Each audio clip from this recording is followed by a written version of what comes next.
Morning, ladies and gentlemen, morning council. This is, for the record, State versus Dassey 06CF88 appearances. Morning, Your Honor. If it please the court, the state continues in its appearance by the special prosecutors Ken Kratz, Tom Fallon, and Norm Gahn. Attorney Mark Fremgen, Attorney Ray Edelstein appear with the defendant in person. I believe we were crossing or Mr. Edelstein was cross-examining investigator WIEGERT. You want him to be sworn? Well, we'll re-swear him, yeah. Please be seated. All right, proceed. Thank you, Your Honor. Morning, Detective. Morning. You have before you up there by the witness stand a copy of the March 1 transcript previously marked, and you'll have to help me out. What sticker number is on that? 216. Very good. That's the one that you previously identified, correct? Yes. All right. Directing your attention to page 572, please. Just generally, Detective WIEGERT, can you tell this jury how many times during the course of this 3-hour exchange between you and Fassbender and the defendant did one or the other of you, not speaking of Brendan, of course, suggest to him an answer? Do you know? I don't know that you need to look at the transcript to answer that one. How many times during the course of the exchange did you or Fassbender suggest an answer to Brendan? From this page? No, during the 3-hour interview. I don't know. I couldn't answer that. Would you agree that it was certainly more than 20? No, I wouldn't agree with that unless I counted them up. I have no idea. Okay, so you haven't.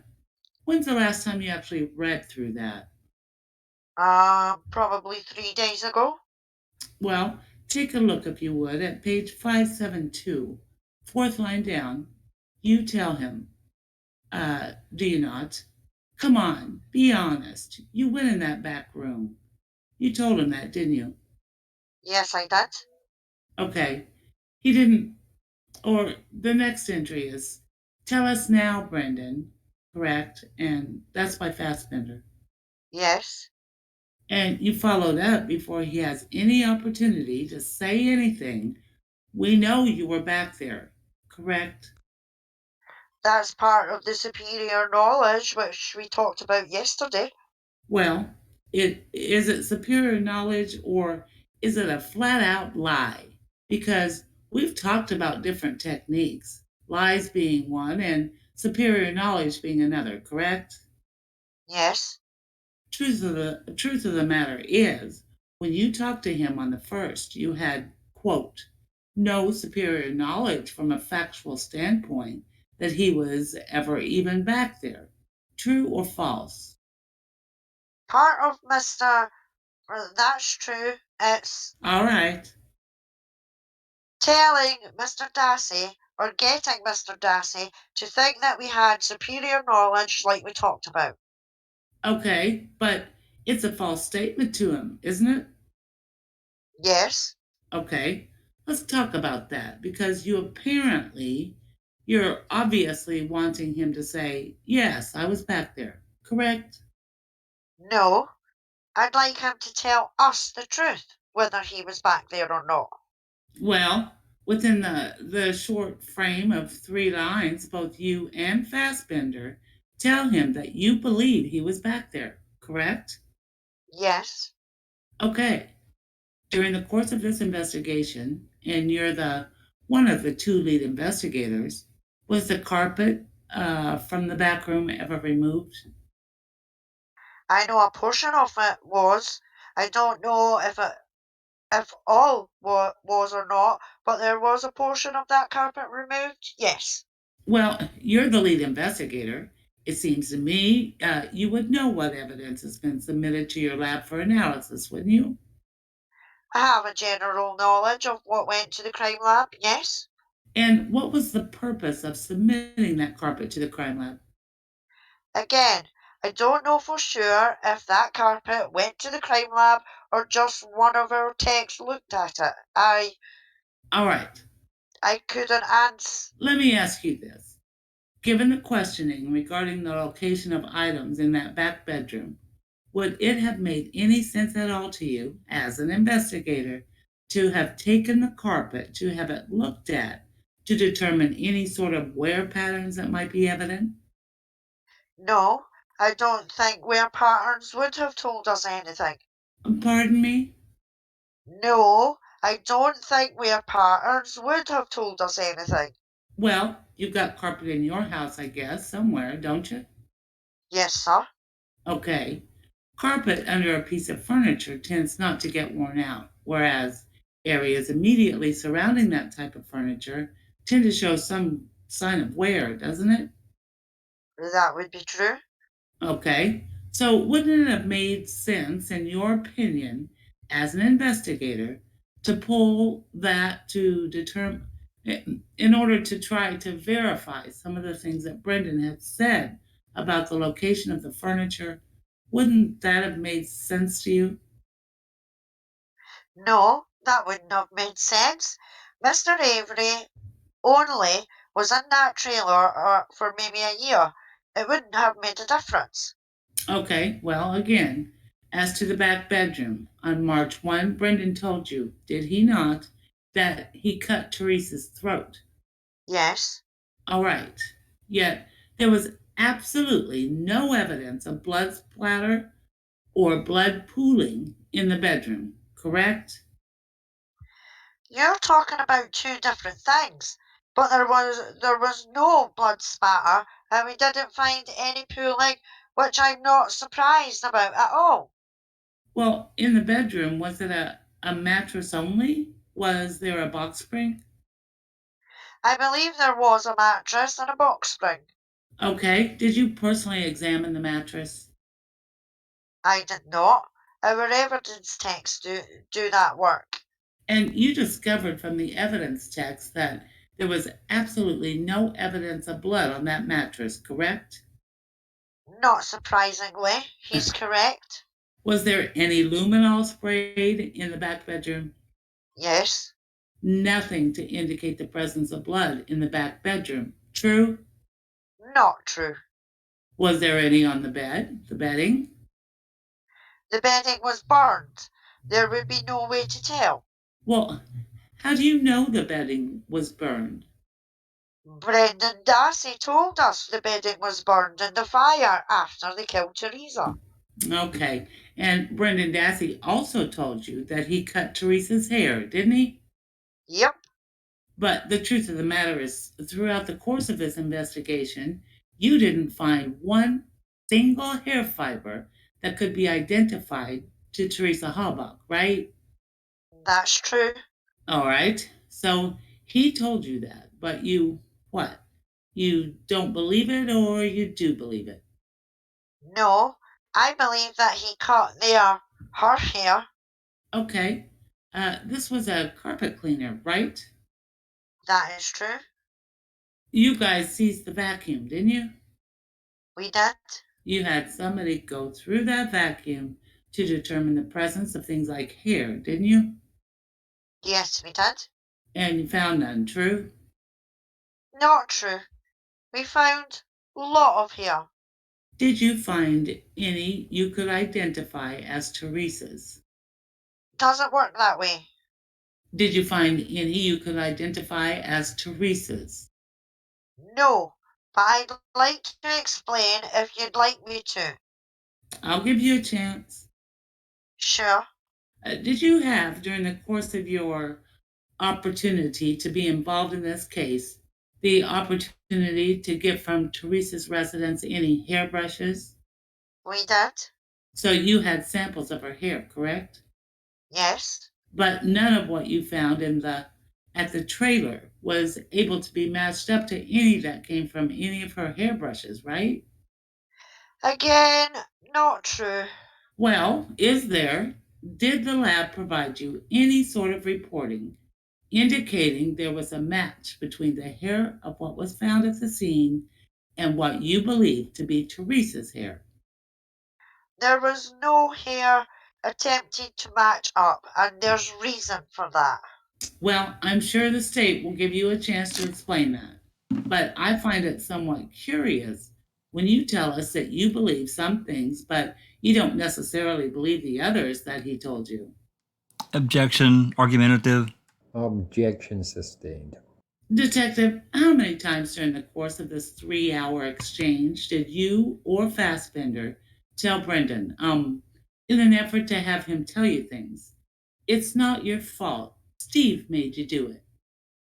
Quite a few times, as you guys saw yesterday. Pardon me? Quite a few times, as the jury saw yesterday. But you don't know how many? Didn't count them, no. Okay. Directing your attention to page 580, please. Sure. Toward the bottom there, Detective, third entry. Actually, fourth entry from the bottom. You stated to him, you helped to tie her up, though, didn't you, Brendan? Because he couldn't tie her up alone. There's no way. Did you help him tie her up? Right? That's what I said, yep. All right. Do you believe that that's a leading and suggestive question to him? I believe that's something that makes sense. Do you believe it to be a leading and suggestive question? No. Okay. Going over to the next page. Well, before we get there, during the course of this interview, Brenda told you that there was a rope involved in the restraint, correct? That's true. Okay. And you were present during the course of all the prior testimony, and you heard, and I can't recall his name real quickly, but the truth of the matter is there was absolutely no rope fibers that were recovered that would tend to verify what he told you about the restraint. I believe that's correct. There was no fibers found. And there was no rope? There was a lot of rope found on that, in that area. In the bedroom? There was a lot of rope throughout. I don't know if there was any in the bedroom specifically. There's a lot in the garage. There wasn't any in the. You have no memory of any being found in the. I don't recall if there was specifically any in the bedroom or not. Well, given what given what he told you about that, would you expect that you would remember that being a fairly significant piece of physical evidence to corroborate something he's told you? We took almost 1,000 pieces of evidence. No, I don't recall if there was or not. He also told you that he helped in some fashion removing the metal restraints that he claimed were used, right? That's correct. Detective, we've got a number of metal handcuffs, right? Yes, we do. They all have different exhibit numbers. Yes, sir. The pink ones they didn't come from Steve Avery's place, right? No, they came from Brendan Dassey's house. They came out of his mother's room. They came from where Brendan Dassey They lives. they didn't come from. Brendan lives with his mother. That's correct. Who else lives with his mother? He's got 3 other brothers. Who? Bobby, Blaine, and Brian. It is, I believe, and Barb. All right, so why didn't you just tell us that they came from Bobby's house? They came from the Dassey residence. All right, but they didn't come from Brendan's room. In his room specifically? No. Okay, in any event, some other ones, and I'm not attempting to befuddle you on or the record, but I don't recall which exhibit number it was. There was a pair of handcuffs and these longer ones taken from the Avery place, right? Yes. Okay, Brenda claims to have undone some of these, right? That's true. But from your involvement in this case, there's no fingerprints of his, no DNA of his on there, right? Not surprisingly, no. Not surprisingly? That's correct. You can editorialize when they ask you. Just try to answer mine for me, would you please? Sure, I'll do the best I can. Isn't it fair to say that you and Fassbender repeatedly, throughout the course of this interview, tried to get Brendan to say that Teresa had socks on while she was restrained on the bed? No, I don't think that's true. I don't recall that. It might have been mentioned, but I don't think repeatedly that I'm aware of. On the first, if you know, how many times did either you or Fassbender tell Brendan, all right, Brendan, we're just going to start all over again? And you essentially would have him start from what you believe to be the beginning about when he got home from school. I could estimate maybe 3 to 4 times, but again, I don't count how many times I said certain things. So if it was more in the nature of 6 or 7, you wouldn't debate that necessarily. I wouldn't debate it with you unless I counted. I believe you testified yesterday about some of the questions that you may have used to test the veracity or correctness of some of the things Brendan said, right? Yes, Okay. And you gave us an example of the statement directing your attention, officer, to page 662. yes, At the very bottom, that's the exchange that was had between the investigators and Brendan about the tattoo, right? that's correct. And you used that as an example to the jury yesterday that served as verification to you that he was being honest, right? That was one of the things that we use. It's one of the false things that we know is false that we put to him. Okay, on 662, can you read the last entry?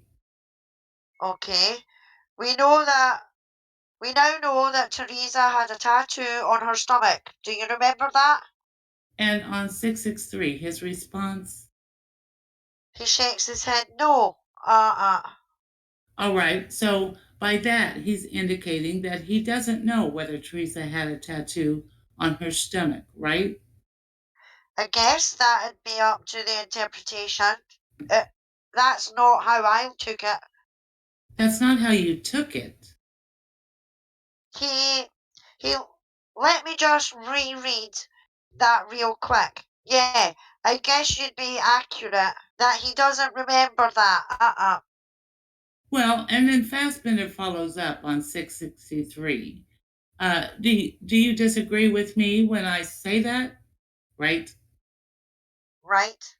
Brendan's response is no, but I don't know where it was. Right? Exactly what he says. Okay. Yes, So when he's asked, do you disagree with me? He says no, correct? yes, Which would suggest, certainly by his response, that he's not taking issue with what claim is being presented to him. For example, Teresa had a tattoo, right? Are you asking for my interpretation of what he said? Well, isn't that what it meant to you? It meant, if you're asking what it meant to me, I'll tell you that. Well, let me ask you this. You ask these questions to get answers for purposes of trying to determine the truth and veracity of what he's saying. That is true, yes. All right. When you ask these questions, you have to sit there and decide what does his answer mean in order to go on to the next question, right? Yes, that's correct. Yes. Am I correct in stating that he did not disagree with the assertion that was being put forth to him? He's saying he doesn't disagree, but he doesn't see a tattoo. That's exactly the correct That's right. thing, yeah. So he is agreeing with the assertion, is he not? He's saying he doesn't disagree, but he doesn't see a tattoo, is what he's saying. Wouldn't that suggest to you that he is therefore adopting and agreeing with the assertion? No, if he was adopting it, he would have said, yeah, I remember that tattoo. He told you he had no idea where it was, correct? Correct. Does that not suggest to you that he is adopting it? That I believe there was one, I just don't know where it was. No, he doesn't say that. All right. But you have to interpret what he says as an investigator, do you not? I do exactly what you're doing. Yes, we try to interpret. All right. And that's what any human does when they speak with somebody. They have to interpret and understand answers, don't they? Yes. How many times did he change his answer after either you or Fassbender expressed displeasure by telling him things? For example, Brendan, come on. Or, Brendan, you're lying. Or, Brendan, we know that's not true. How many times did he change during the course of that 3 hour? Objection. Irrelevance as phrased. Sustained. Did he ever change his answer to answer a question that you asked of him or Fassbender asked of him when you expressed displeasure? Yes. Happened how many? Do you know how many times? No. Would you disagree with me that if I suggested it was more than 20? I can't agree or disagree unless I count. During the course of that interview, Brendan told you that Teresa had been stabbed inside the back of the RAV4, correct? Yeah, I believe that's correct. Yes. Yet other than the evidence that's already been testified to regarding blood smears along the back or where the expert believed the hair may have been, that you would concede that there certainly wasn't any evidence of blood spatter, correct? I wouldn't expect evidence of blood spatter. Would you expect blood spatter with a stab wound? No. It would, but you're not an expert in blood spatter, are you? Not an expert, no. Okay. During the course of that interview, Brendan told you that Teresa was moved about using what has been described as a creeper. True? True. And you know that as a result of that statement, the creeper was forensically examined. True? That's true. No blood. Not surprising, no. No DNA. Again, no. So, do you believe him when he says that? Absolutely. But you have no physical evidence to back it up, correct? Not true.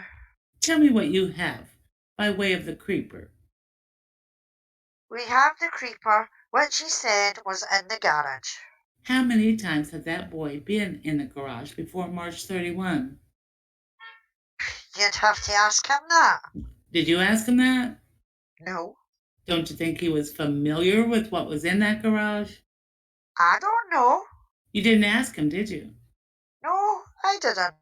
Did it seem reasonable, given your experience as a human being, an investigator, that this young man may have been in that garage before March 1?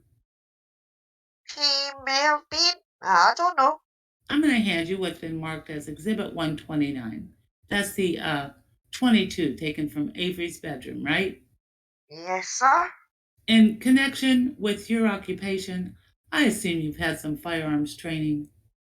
I've had some, yes. Do you hunt? No. Okay, but you do know the difference between a single shot rifle and an automatic or semi-automatic, right? Certainly. Okay. Do you know the difference between a bolt action rifle and a single shot or an automatic? I do. Do you know the difference between a lever action rifle and a single shot and a bolt action and a semi-automatic? I do. And what you're holding is what type? This would be, I believe that they described it as a semi-automatic. Very good. Now, and it's not a single shot, right? That's correct. Okay. If you would, I think it's on 650 on the first when you had this interview, and it's about 3/4 of the way down. Brendan had previously been asked what type of gun it was, right?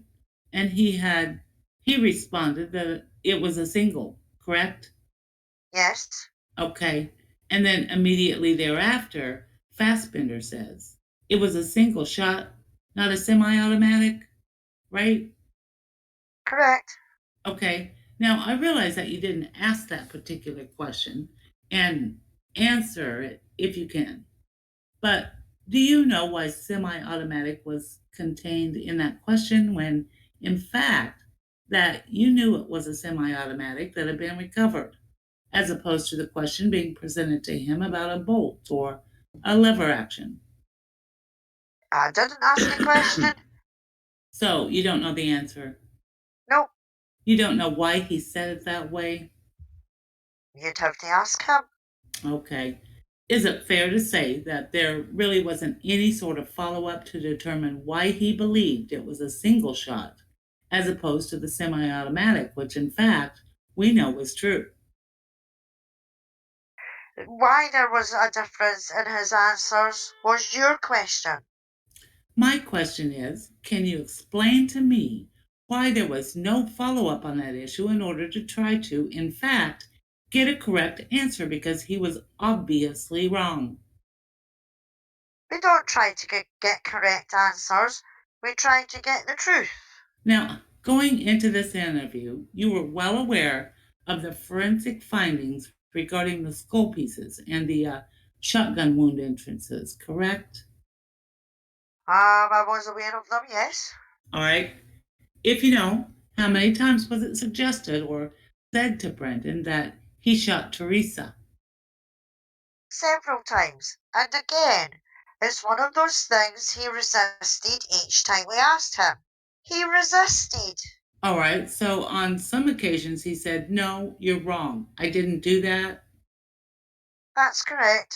Despite the fact that he, yourself and Fassbender repeatedly made statements suggesting that you knew that he had shot her, correct? Yep, that's correct. But you didn't have anything at all to support that sort of conclusion, did you? Conclusion being? That Brendan had shot Teresa. No, we asked him the question.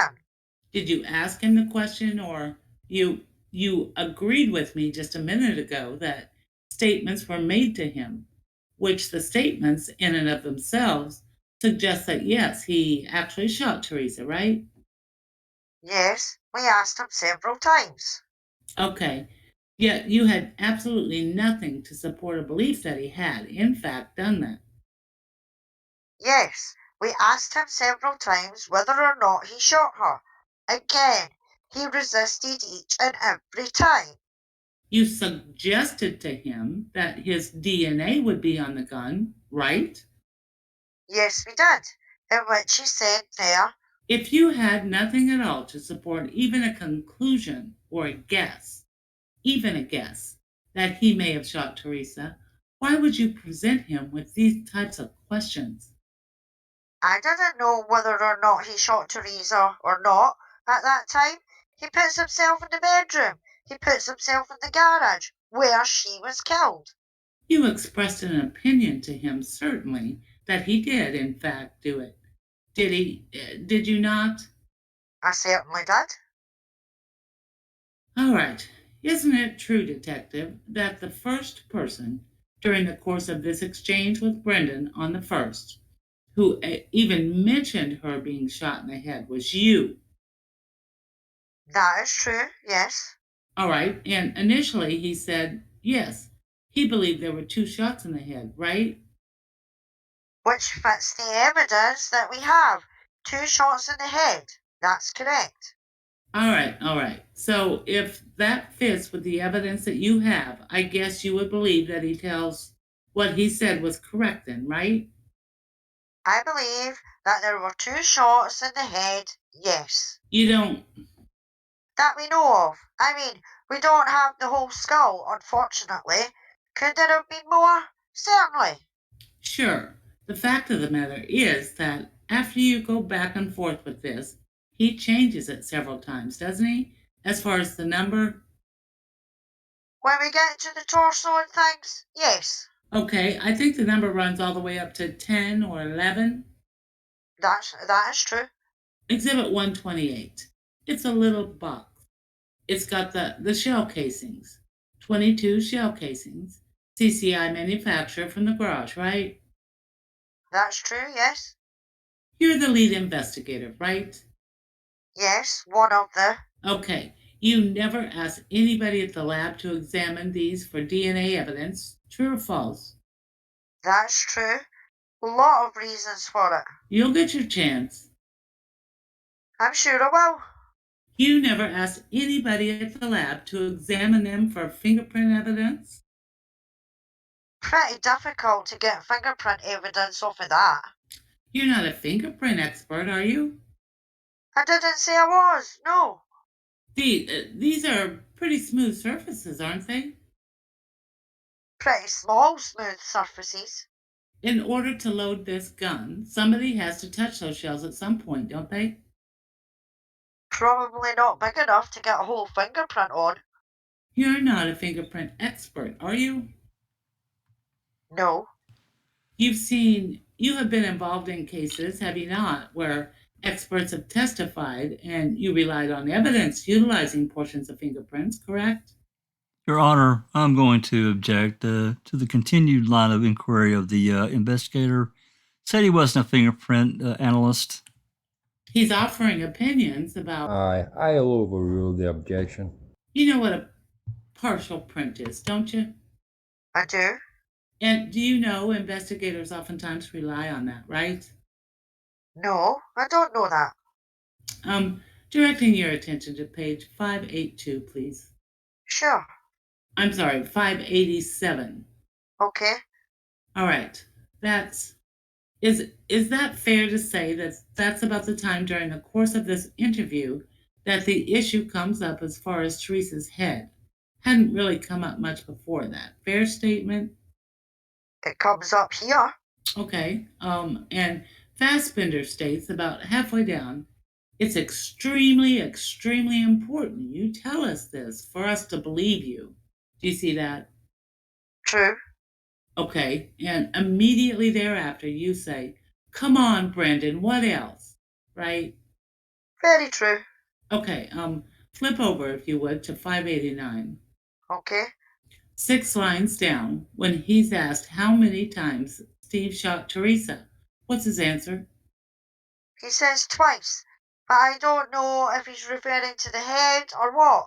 But he does say twice. Well, you didn't ask him what was he referring to, did you? Well, he's just talked about the head prior to that. So, he asked me before to interpret, and that would be my interpretation. But... Well, detective, I hate to quibble, but I don't think it takes a lot of interpretation. Look at the very first question on that page. You asked him, where did you shoot her, right?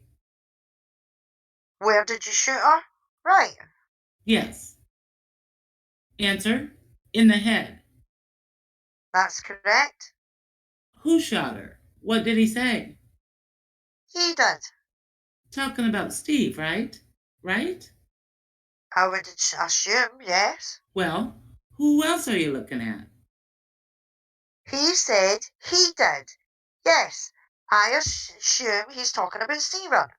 A little further down, is it indicated anywhere else upon the person of Teresa where she may have been shot? Yes, he asked, do you shoot her anywhere else? Now, when you use the term you, there's no way to know from this transcript, or quite frankly, from the video, who you're talking about. Are you talking about he and Steve collectively? Or are you talking about him individually? Would you agree with me that there's no way to discern to whom you reference that question? Fassbender asked, do you shoot her elsewhere? His answer, in the stomach. Fassbender then asks a little further down, how many times do you shoot her when he handed you the gun, right? Yep. You have nothing to support that suggestion, do you? We certainly did, and the answer is 0, which he continues to resist that. You're correct. Well, when you say resist, are you saying that he is lying? No, I didn't say that. But do you agree that prior to that question being asked, you had absolutely nothing to suggest that there was any truth to the statement that when he handed you the gun? Not sure I understand your question. When you did the interview on the 1st, Yes, you had nothing to support the statement submitted to Brendan when he, making reference to Steve, handed you the gun. Is that true or false? that's true. All right. But nevertheless, that was presented to him as if it were a fact, correct? Absolutely it was. All right. If you would flip over to page 591. Okay. The last entry on the page, Detective, would you read that question? How many times did you shoot her in the head? Tell me again, how many times did you shoot her? And you asked that question, right? Yes. And the answer? She says 3, which is not surprising. And your next question on 592. And where did he shoot her? Talking again about Steve, right? Yes. Okay. His answer: in the head, stomach, and heart. That's exactly what he said. And you then asked him what side of the head, correct? Yep. And he told you he had no idea. What he said was no. That's correct. Okay. How, if at all, do you account for? Well, let me just put it this way. So when this questioning continues about where the shots may have occurred, it changes, does it not? It does. And you knew that from the forensics, there were 2 pieces of skull, 2 holes, correct? True. All right, and I have to find my right page here. During the course of this exchange, you had asked about some hooks or wires in the garage, right? Yes. Were those ever forensically examined? They were looked at by our evidence techs. And they found absolutely nothing of any significance, correct? True.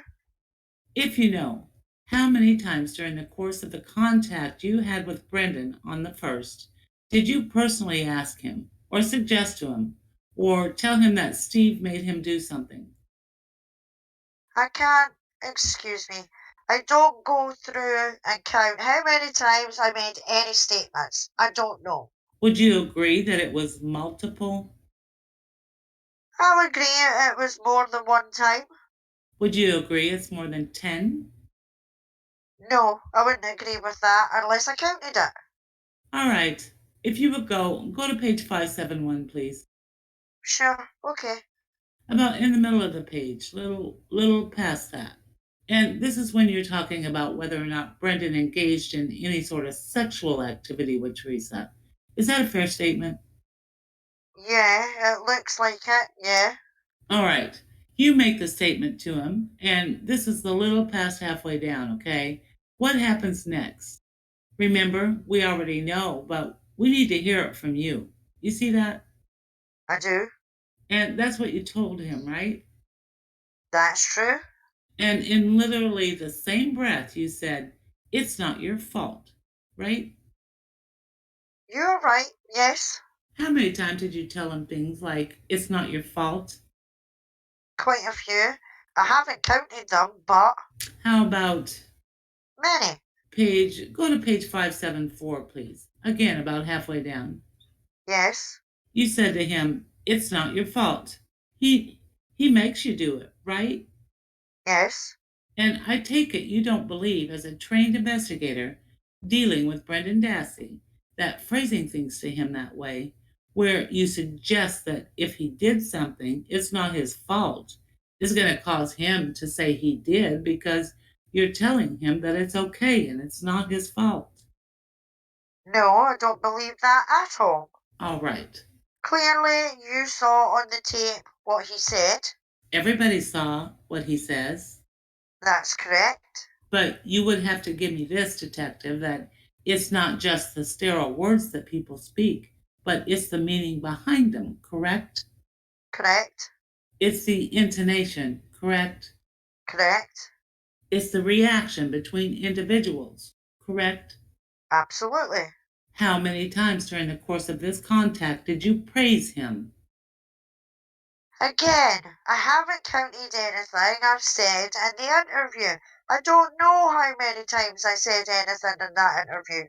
Is it fair to say that it occurred on multiple occasions? It occurred more than once? I'll agree with you. But you don't know how many times? No, I don't. Okay, if you would, go to page 595. 595? Yes, Okay. you see about 3/4 of the way down. This statement is made to him. This is by Fassbender. I think you're doing a real good job up to this point, right? Yep. Okay, and he goes on to say some other things, correct? Yeah. That's a pretty lengthy paragraph. Okay, a little further down, when we're talking about the garage, he claims to have knowledge about some things happening in the garage, right? Yes. And he prefaces his request for Brendan to tell the truth by the following words. You need to tell us about this so we know you're telling the truth, right? Yes. And in fairness, he said, I'm not going to tell you what to say. You need to tell us, right? You're correct. And you knew that this was being recorded, didn't you? Absolutely. So did he. So if you wanted to get something on this video, you knew all you had to do was say it, right? It's nothing to do with the video. You knew it's being recorded? So did Brendan. Okay, I'll grant you that. Think you're a little more sophisticated and intelligent than Brendan? I would hope so. Do you think so? Not what you hope. I think so. Yeah, I think so. So is Fassbender, isn't he? I think so. In fact, he's been at this a lot longer, about twice as long as you have, hasn't he? That's correct. Yes. Just as the number of gunshots that you discussed with Brendan changed throughout the course of this contact, is it correct, is it not, that the times changed when talking about events, particularly when he gets home, when he goes over by Steve, right? Yes. Not surprisingly, they do. Isn't it true, Detective, during the course of your contact on the first, that Brendan's told you flat out he was guessing at some of the questions that were asked of him? You'd have to be more specific. I don't know. I'm sure he may have said that once or twice, but... For example, the knife. If you go to page 645, Sure, okay. you asked him, now, quarter of the way down, what about the knife? Where's the knife? Be honest with me. Where's the knife? Right? Yes, Okay, his answer, probably in the drawer. that's what he says. Okay, and you asked which drawer, right? Right? If you would just kind of read yourself the rest of that page. I'm sorry, counsel. What page was that again? I'm sorry, 645. Thank you. Yeah, I'm ready. Is it fair to say that even you concluded that he has no idea what happened to the knife? That's true, because he says, I think it is indicated he's really not sure where it went. So the insertion of the simple word think indicates to you that in and of itself is not a complete affirmation of what's being said. Do I understand you correctly? I'm saying is that he says, I think. That's where I think it is. And I can't take that to mean he's not really sure where it might be. So when he told you, for example, that he thought it was 2 shots, 3 shots, 10 shots, are you then adopting the same interpretation that you're not even certain that he has any certainty to that answer? I'm thinking he knows she was shot, but he probably doesn't recall the exact number of times That's the way I took it, which is not surprising. When Brendan said things that you did not believe to be true, is it fair to say that you attempted to correct his response? Yes, and several times he would resist that. Well, when you say resist, you're certainly not telling this jury that the mere fact that he did not change an answer, that you have any independent method to prove that his answer was false. It shows that he's not very suggestible to answers, that he answers what he knows. That's what it shows. Now, you're not an expert on suggestibility by any means, are you? You are correct, I'm not. All right, but you conceded earlier that he did change his answer many times. Yes, he did. But when you say he resists, let's go back to the hair. Uh-huh. I guess you would conclude that he clearly told you that he cut the hair, right? True. You asked him where the hair went. True. Okay. Supposedly on what he described as the counter, later determined to be the nightstand or something in Steve's room, right? No, I believe what he said is on the dresser. He told you a counter. You asked him. Then he clarified that it was the dresser, correct? I recall him saying dresser. If you said counter first, I'll go along with that. Whatever. We're talking about the back bedroom. Is that? Oh, That is correct. he told you that, right? Yes. You had nothing to. You found no hairs of Teresa in the trailer. True or false? We don't know, so I've had to Well, say false. what do you mean you don't know? You're the lead investigator. My question is this simple. Did you find any hairs of Teresa Halbach in the trailer of Stephen Avery? We don't know. You looked, didn't you? We recovered a lot of hair. Well, did you not ask anybody to check it to see whose it was? It's not that simple. You're not an expert on hair comparison, are you? You're right, I'm not. You had, at any given time, what was the maximum number of people out there on the Avery property helping you with this case? Any given time it could range from 15 to over 100. And not only that, you have the resources of the state crime lab, right? Yes, we did. You had troopers out there helping you. Helping us search, that's correct. You had volunteers. We had volunteer firefighters helping us go through the salvage yard. With all of these resources, there is some reason that you did not. Let me make sure I'm clear. Did you ever ask anybody involved in the forensic world to compare hairs found at Stephen Avery's trailer with known samples from Teresa? There were general discussions revolving. Did you or didn't you? That's a simple question. Yes or no? There were. I'm just asking you the same way you asked Brendan many times. Yes or no? There were general discussions, yes. Did you so is the answer yes? Did you ask somebody to do a comparison? We had general discussions about hair, specific. I did ask somebody specifically to do a comparison. No. And you agree that you could have done that, couldn't you? No, I don't. All right. You were lead investigator, co-lead investigator, right? Yes, sir. What stopped you from asking either the Wisconsin State Crime Lab or another lab from doing a hair comparison? Well, if you'd like me, I'll explain the whole thing about the hair, if that's what you'd like. I don't want to know your spin on the value of doing comparisons.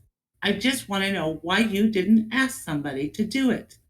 Well, then he's entitled to answer that question. I think he is counsel. I think you may characterize it editorially as a spin, but you've asked him, so go ahead and answer it. Thank you. Why didn't you do it? Thank you. Hair evidence. First of all, we took a carpet cleaner, which you've all seen.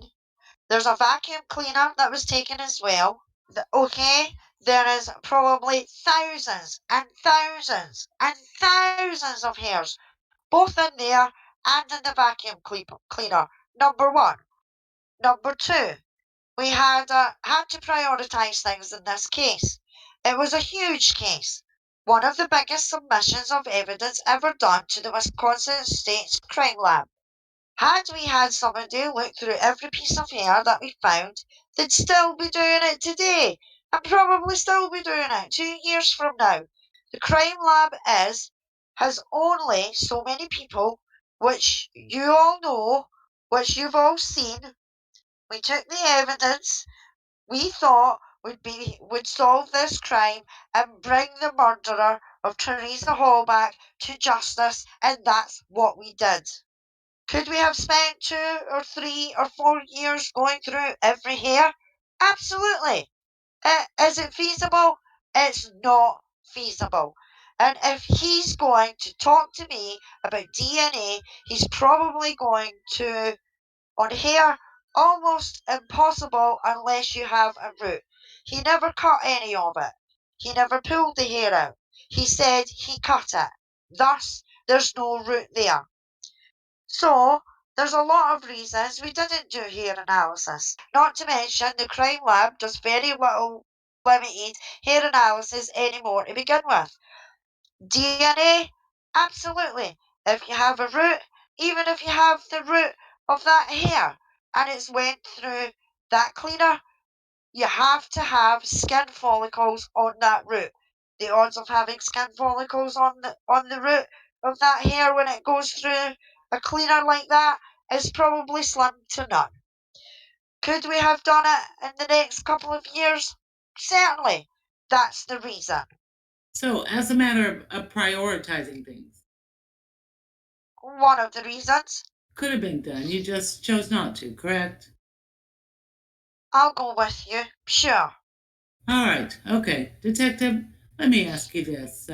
Going back to the interview again. Initially, I believe Brendan said that he saw Teresa up on the porch talking with Steve, right? True. Okay.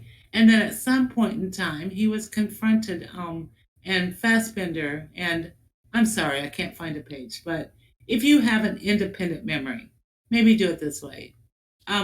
Fassbender told him that, quote, you couldn't have seen Teresa on the porch, right?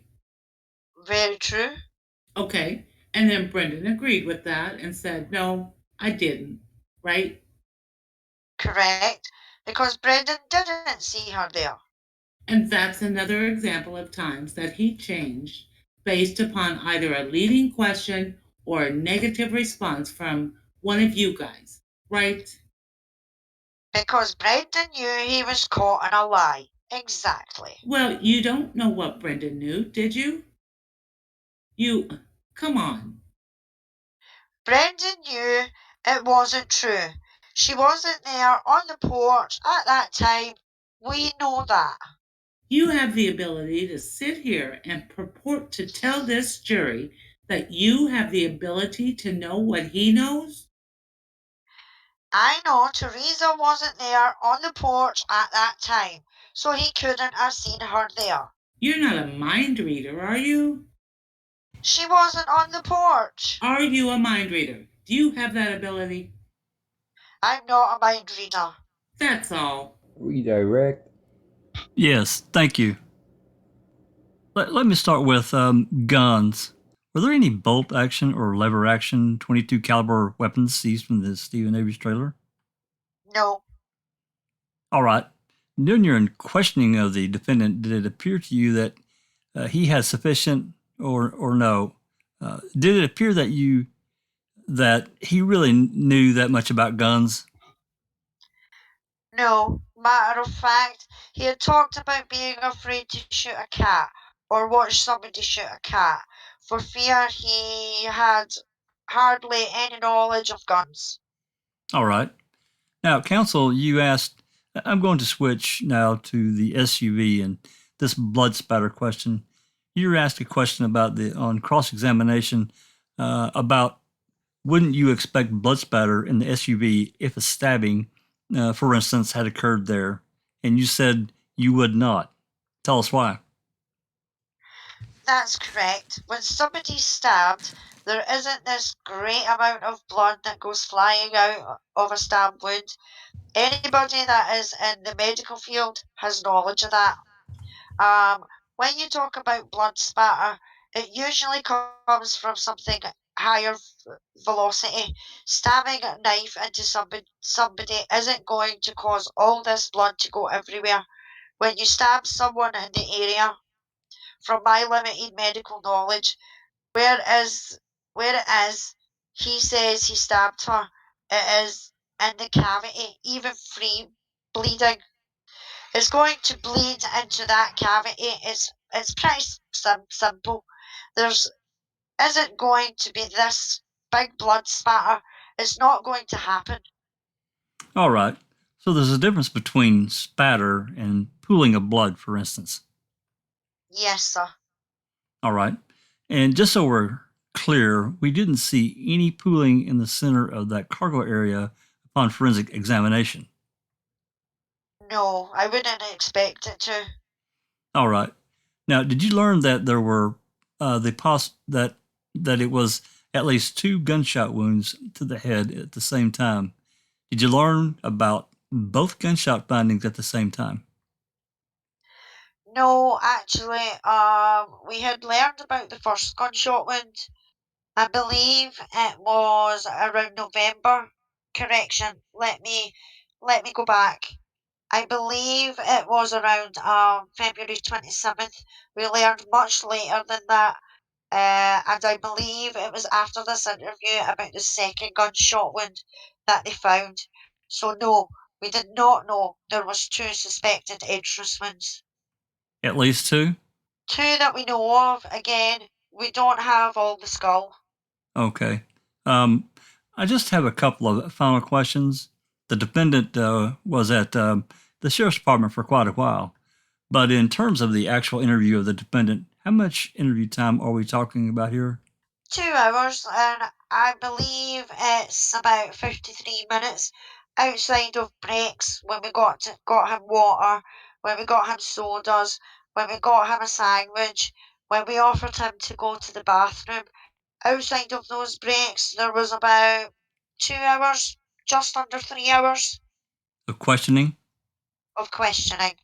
All right. Yes. Now, yesterday, when we ended, counsel asked you about the absence of DNA and fingerprints that connect the defendant to the crime. Do you recall that?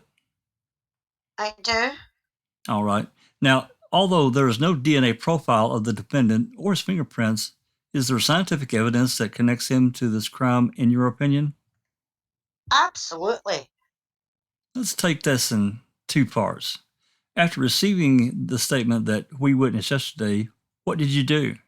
After receiving the statement, which you guys all saw yesterday on March 1st, we applied and obtained a search warrant, which was signed by a judge.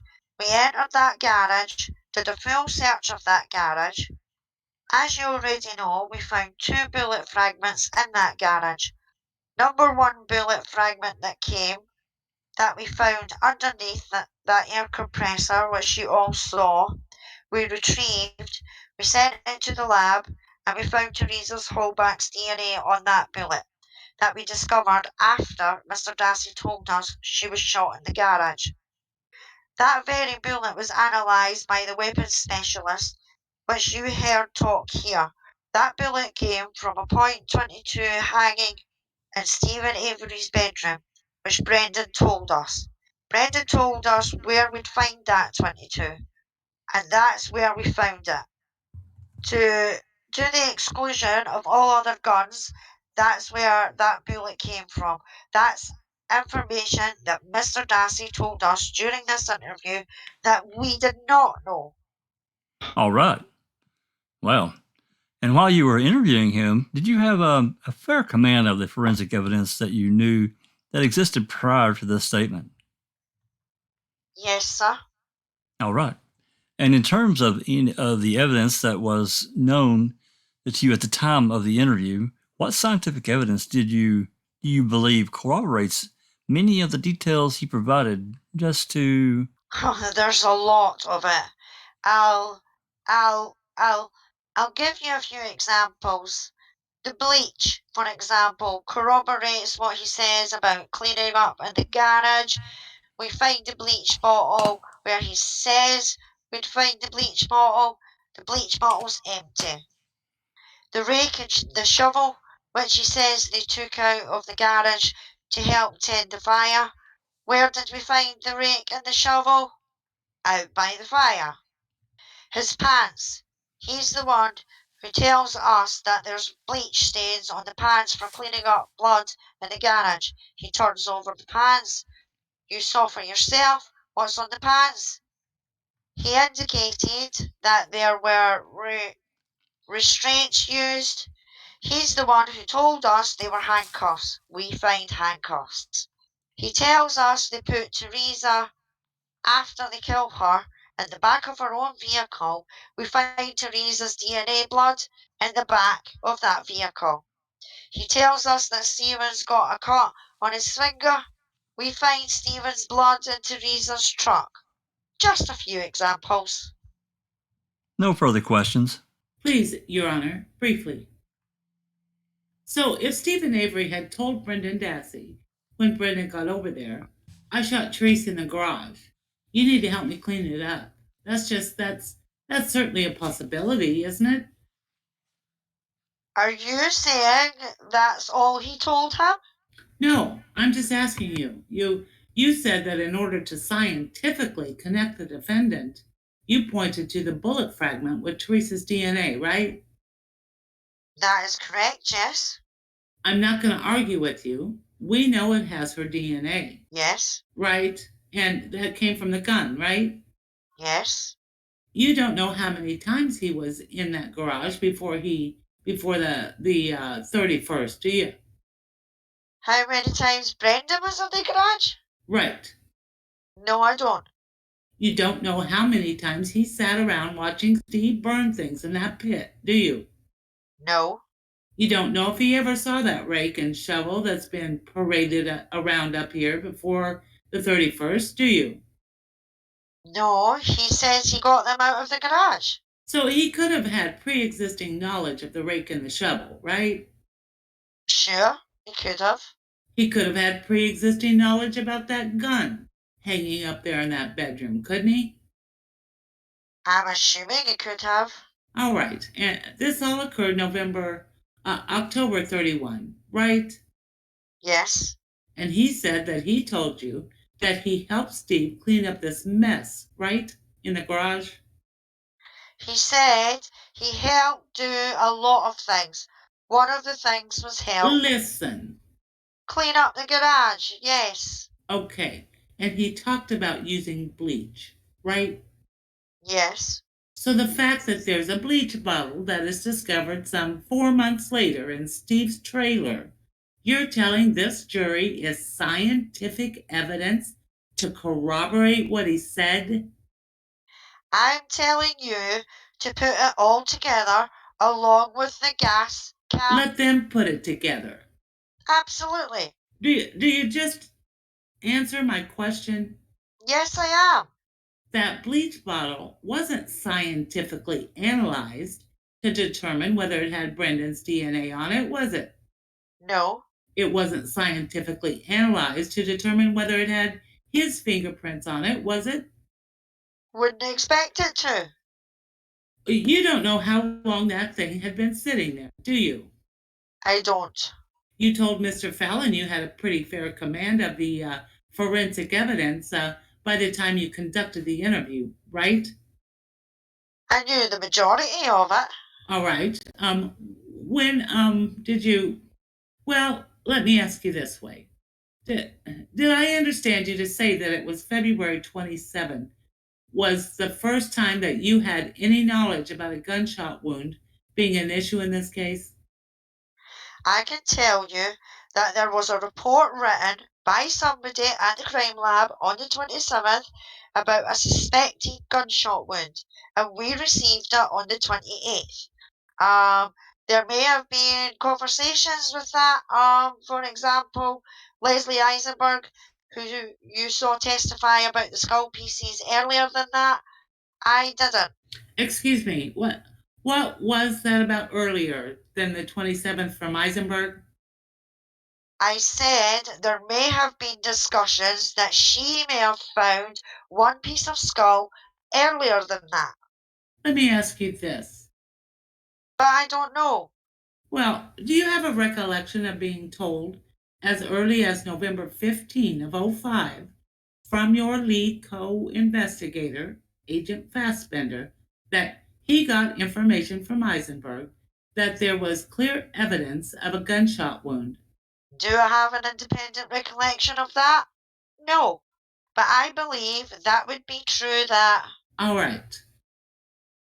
I don't know that she could say it was a clear wound at that time. She had a suspect that there was one at that time. Yeah. That's probably true. All right. So it certainly wasn't a revelation from Brendan that there was an issue of a gunshot wound, correct? One gunshot wound? You already knew this going into this interview?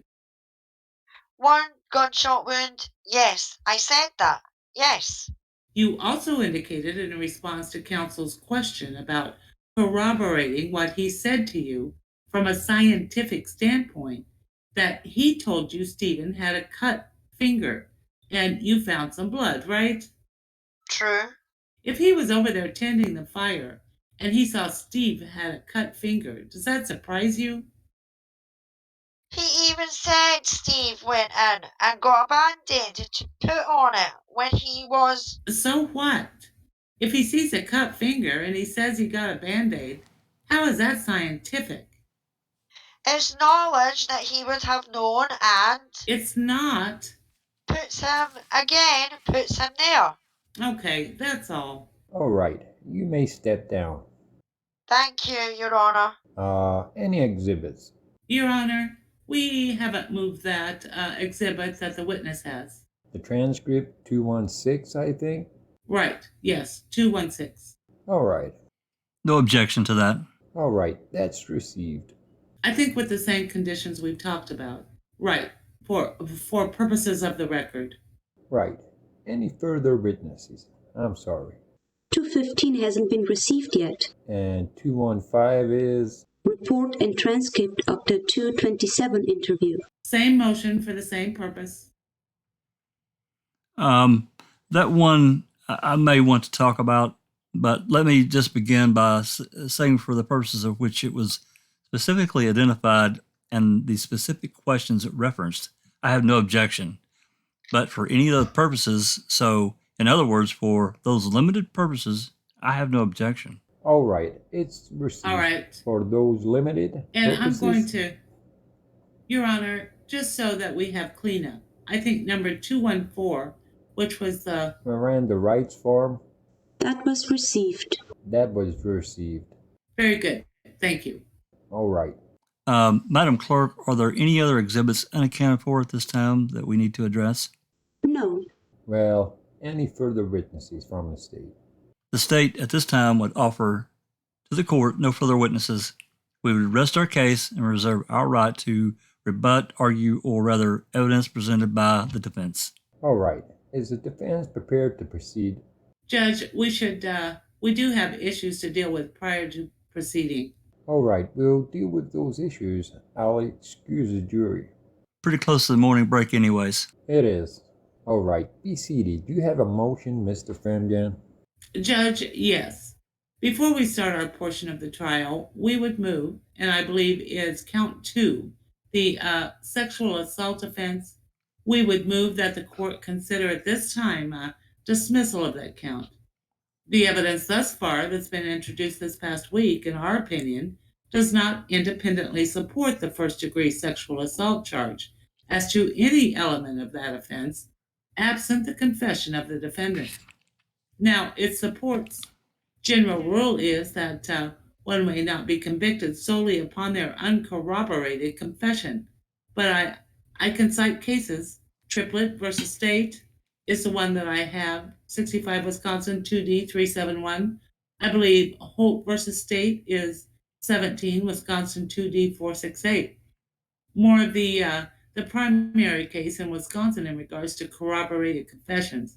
But in that regard, I believe it was in State versus Verhasselt, 83 Wisconsin 2D 647, Wisconsin Supreme Court case. Supreme Court stated that, quote, as to the need for corroborating evidence, all of the elements of the crime do not have to be proved independently of an accused confession. Essentially, it's enough that, quote, some corroboration, unquote, of that confession be necessary in order to sustain a conviction. That's the Supreme Court in Verhasselt. In this case, there are three crimes. There are three distinct and separate offenses. Each has distinct and separate elements of the offenses. Now, certainly, we not taking issue that there has been independent evidence that supports at least an element of the other two offenses. Intentional, first-degree intentional homicide, and mutilation of a corpse. In this case, there's been no independent evidence to support the confession by the defendant that first-degree intentional, first-degree sexual assault occurred. There's no independent evidence outside the statement. The videotaped statement provided yesterday to the court. No scientific evidence that ties the defendant to any sexual assault. No physical evidence that even suggests that a sexual assault occurred. Nothing connects this defendant with Teresa Halbach in regards to any indication of a sex crime. For example, no DNA of Teresa Halbach on the leg irons or handcuffs, items that might be indicative of a sex crime. No indication of bodily fluids indicative of a sex crime, such as semen. Nothing on any bedding, on any carpeting. No body fluids at all suggestive of a sexual assault. So we'd ask that the court dismiss that count in regards to the uncorroborated detail of any element of that crime. Response. Thank you, Judge. This motion is brought, not surprisingly, at the conclusion of the state's case, where the standard the court is to apply is whether a view of the evidence in the light most favorable to the state could sustain a conviction. Mr. Fremgen's argument, I believe, is misplaced, especially given the post-mortem mutilation of the evidence and the destruction of what we might expect to find as other corroborative physical evidence. In this case, the fact that the body is totally consumed by fire, the fact that the bedding and the clothes, which may have had at one point contained DNA, are by the defendant's own instrumentality burned, do not aver to the benefit of the defendant himself. The term corroboration, Your Honor, requires or suggests this court include and consider all of the evidence that has been presented. There's certainly corroboration as to restraints, as to weaponry, and as to other items that have been seized when viewed in light most favorable to the state would in fact be considered or can be considered corroborative. But the bottom line and the underlying principle is when viewed in light most favorable to the state, whether or not the jury could in fact convict, we certainly have met that burden. We ask that the defendant motion be dismissed or, denied at this time. Response. Just one quick response, Judge. The case that I cited, and I think it's cited numerous times, and without somewhat ad nauseum in the case law, says the element of the crime, not any element of any crime. I think if the Supreme Court wanted to say any element of any crime charged, they would have done that. So in this case, there isn't any evidence suggestive of any sexual assault. And despite the fact that there might be evidence that the state suggests had been destroyed, once again, that comes from the confession of the defendant. There's nothing to corroborate that there was bedding in the fire. No evidence has been suggested that they found remnants of bedding in the fire. So once again, I understand the state's position, but the case law is pretty clear. There has to be something other than the confession. Not just, it's not fair that he can confess to something, destroy all the evidence, and then we can't go any further with the case because we can't corroborate the confession. That's the law. I think, and I don't have any cases in front of me right now, but most recently there was a case called State versus Bannister. It's a 2006 Wisconsin appellate something or other, and that stated once again what I think essentially both defense and prosecution agree, that an uncooperating confession cannot stand alone to sustain a conviction.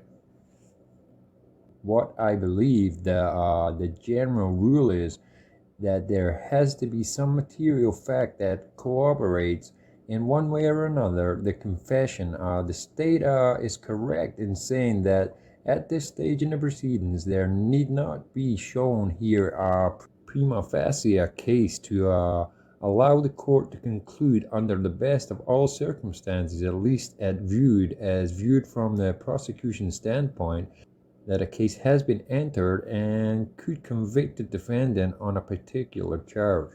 In this particular instance, the state finds some of the implements described in the statement of this defendant and introduced by the way of the videotape, and the implements themselves introduced here as pieces of evidence to be sufficient material corroborating evidence to at least move this beyond this stage in the proceedings, and I respectfully deny your motion. When would you like us back, Jay? 10:25, Mr. Fremgen. Thank you, Judge. We call first KRIS Schoenenberger Gross.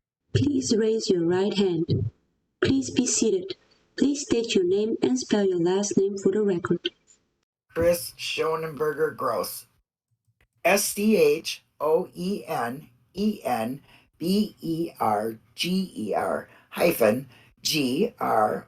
-GROSS.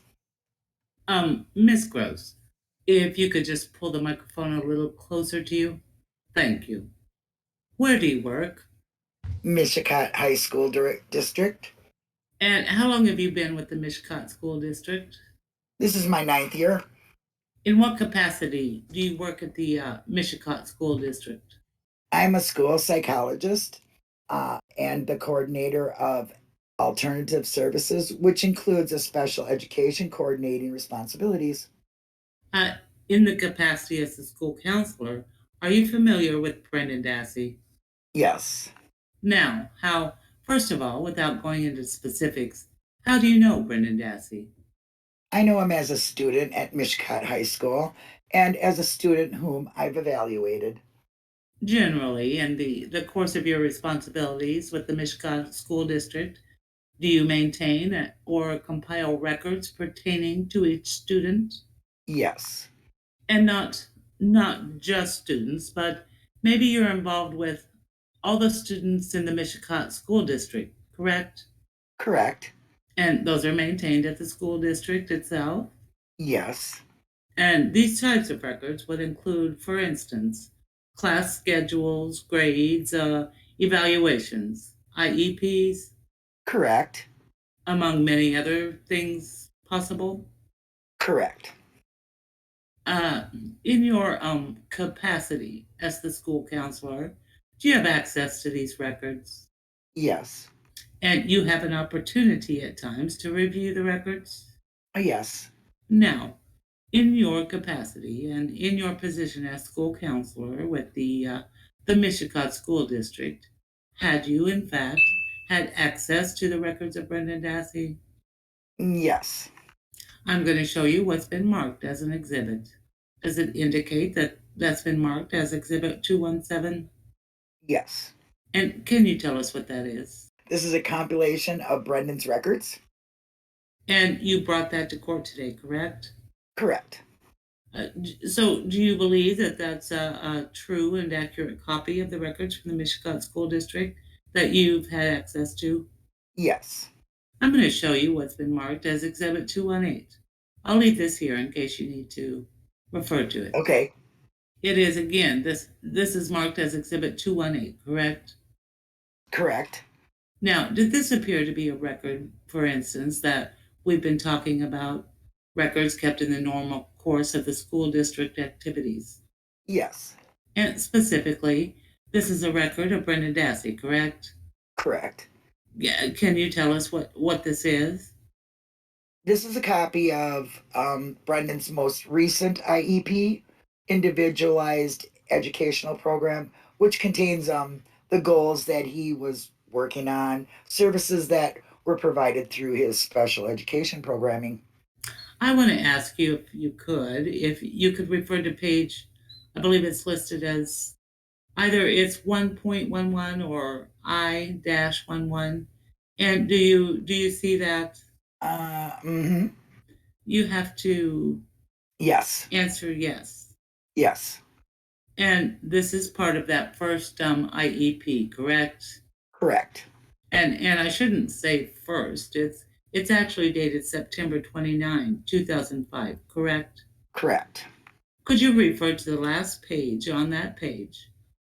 I'm sorry, the last paragraph on that page. Do you see where it starts present level of education performance?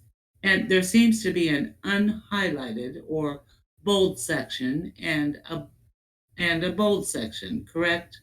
Correct.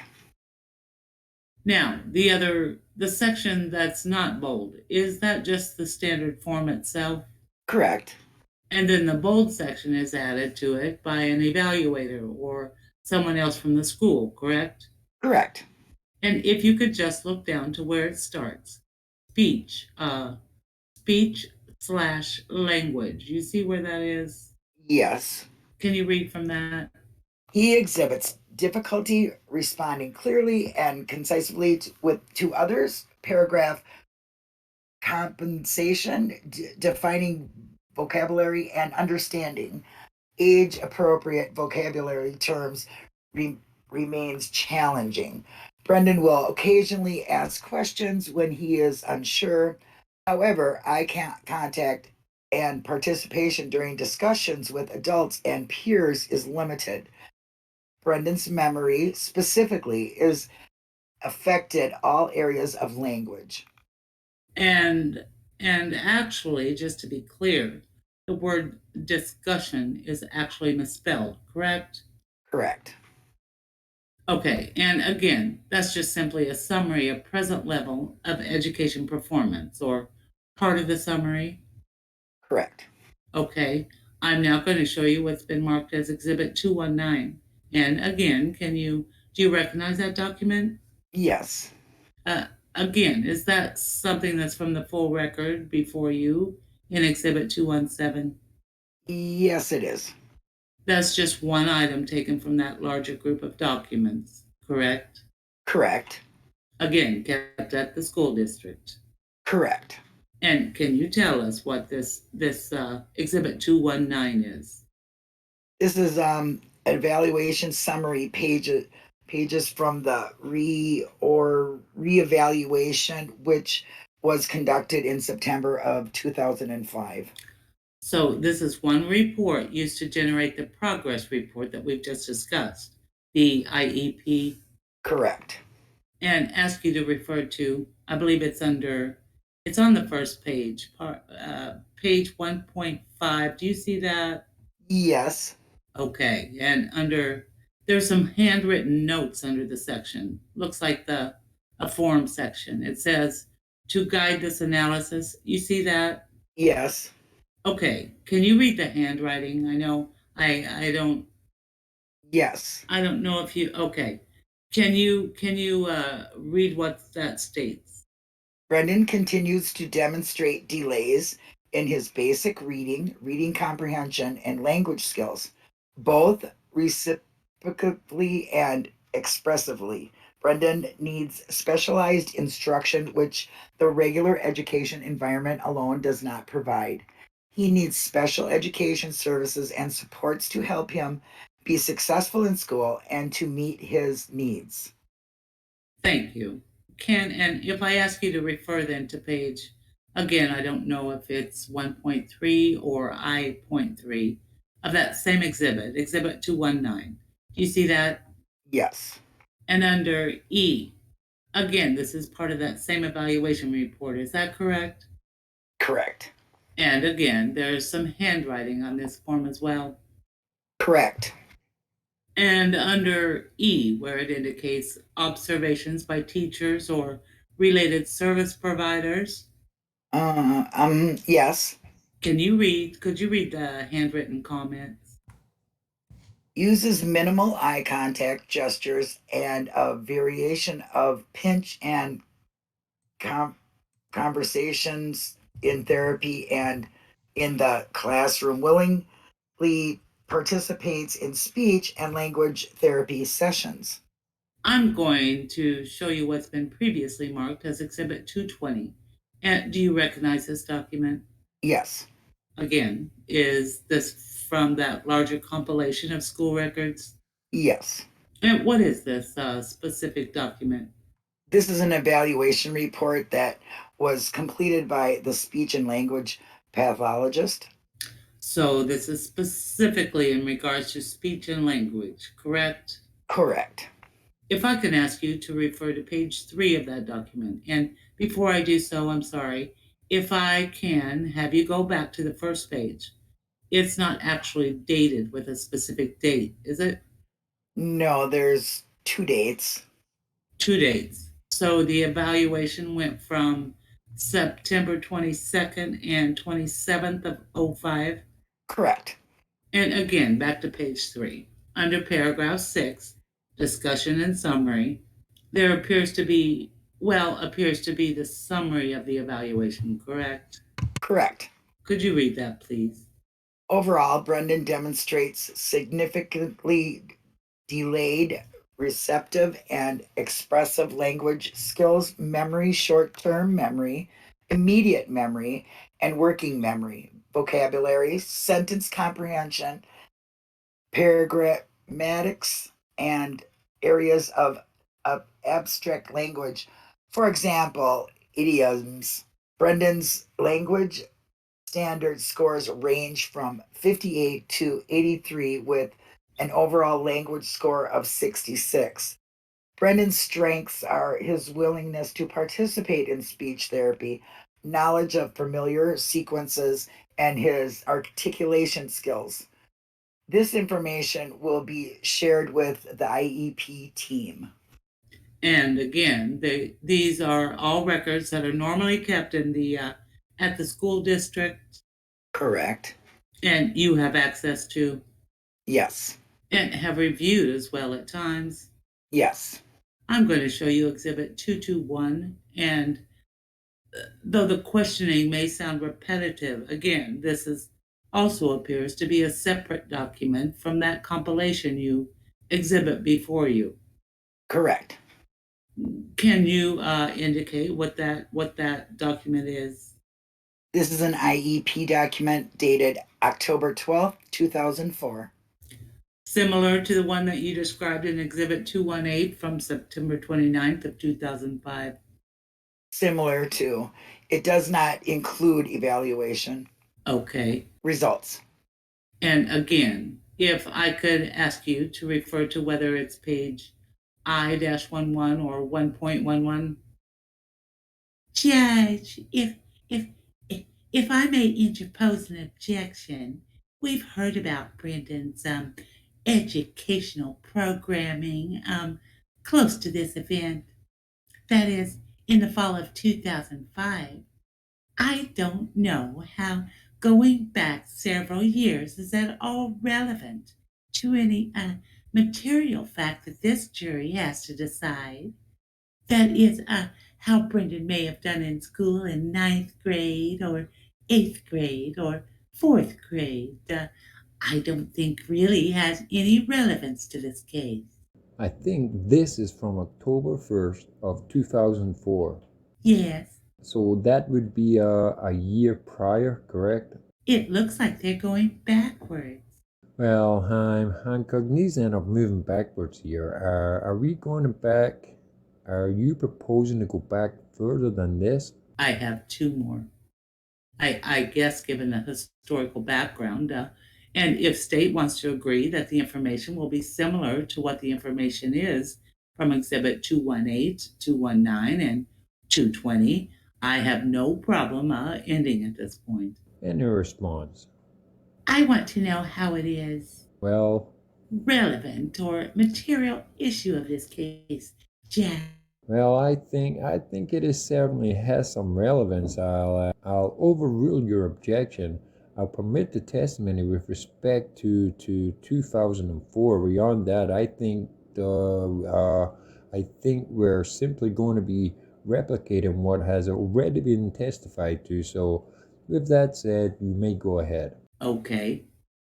Uh, and again, I'm referring to you on page I-I.11 or 1.11. Yes, And there is a handwritten note on the form as well. correct. Okay, bear with me. I've just lost my place. The last sentence of that handwritten paragraph, starting with Brendan will occasionally. Can you read from there? Brendan will occasionally ask questions when he is unsure. However, eye contact and participation during discussions with adults and peers is limited. So again, pretty similar to the previous or the September 05 IEP. Correct. I just have one more exhibit. I'm going to show you what's been marked as Exhibit 2. Just a minute, could you? What's been marked as Exhibit 224. And again, would that also appear to be one of the pages or documents that is kept in the compilation exhibit before you? Correct. And this is from September 1605. Correct. These are what specifically is this document? This is a document that one of Brendan's regular educational teachers completed to provide observations about how he performs in a classroom and how he processes information based on the person's observations. Can you turn to the second page of that document? And if you could read from that highlighted section. Brendan is expressionless, no facial expressions, similarly blank stare, possibly indicating daydreaming. Thank you. Thank you, Judge. I have no further questions. Cross. Ms. Schoenenberger Gross, as a school psych, I'm sorry, as a school psychologist, are you educated to the point where you have a PhD? No. Judge, can we approach? Sure. Before I think we left off with your educational background. Could you just tell us what that is, please? I have a master's of science in education in the area of school psychology. All right. And usually when we hear the term psychologist, aren't we normally hearing from people with a more advanced degree, a doctorate, a PhD, or something like that? Correct. How is it then that you've attained the title psychologist? Well, school psychologists specifically, which I'm able to obtain with master's degree, but my position and training is in evaluating students, interpreting dictating evaluation results, conducting observations, interviews, through the special education progress programs, and trying to help determine appropriate programming for students. And it's within that academic arena that you're able not only to review just records, but you're able to form some opinions. And in fact, you've been asked to do this in the past, in this very case, haven't you? Correct. Mr. Fremgen provided you a very large binder of materials. Exhibit 217. Those are the school records. Have you had the opportunity in a rather detailed way to review Brendan's prior school records? Yes, I have. And not only have you reviewed those records, but you have yourself, that is, as the school psychologist, uh, performed some testing, performed some examinations, and certainly interviewed Brendan in the past. Isn't that right? Correct. When determining the appropriate programming for any student, especially students who are at least under the broad umbrella of special education, it falls upon you to do that testing. Is that right? Correct. Let's talk about Brendan's educational program. First of all, it's true, is it not, that Brendan was in regular classes at Michigan? Yes. So he wasn't the kind of student that you would consider to be cognitively disabled. You know what I mean by that term, don't you? Yes. Was he the kind of student that your school district considered cognitively disabled? No. And although getting some special classes in speech or language, Brendan pretty much was a normal kid. That is, went through normal classes at Michigan. Is that right? Yes. During your examinations of Brendan, do you recall providing Brendan with various tests that are tests that you could assess Brendan's general IQ level? Yes.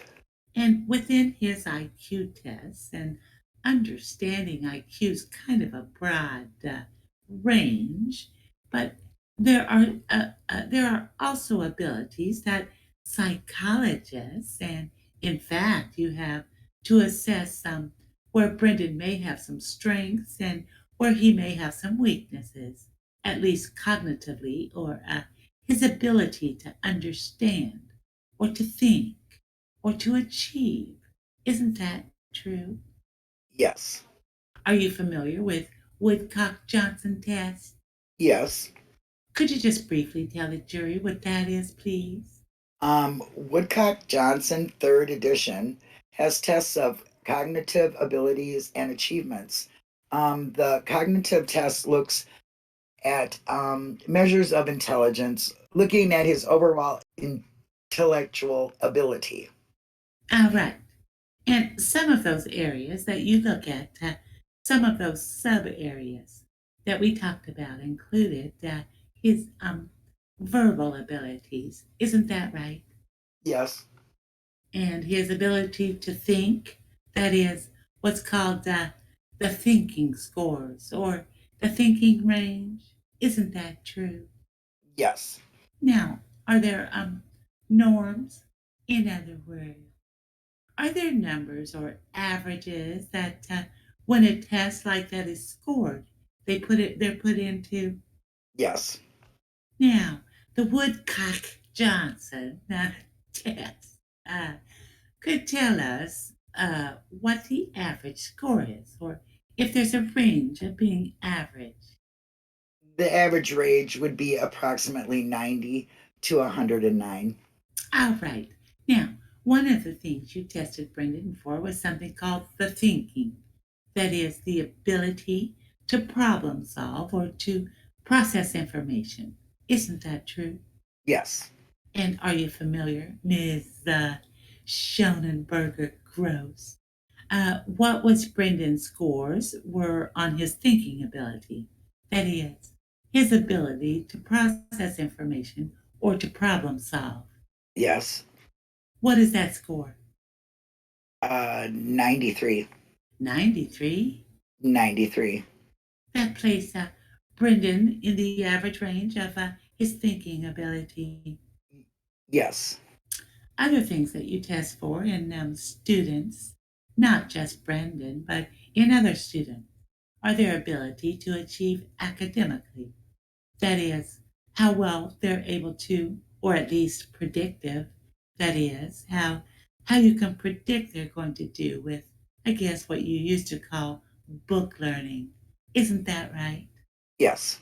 And again, those tests that are performed are broken down into various, especially with academic scores, various disciplines, academic disciplines like reading or math or reasoning or things like that. Isn't that true?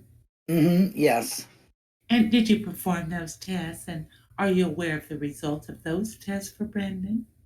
I did not personally perform the academic achievement test on Brendan, but there was one conducted in 2002, and I am aware of those results. All right. Now, as you mentioned before, Brendan has some deficits, or at least he needed some extra tutoring or help in the area of speech or language or even in reading. Isn't that true? Yes. Are you aware of the results for Brendan, let's say, in the area of math, his math skills and achievement levels? Yes. Could you tell us what that number was, please?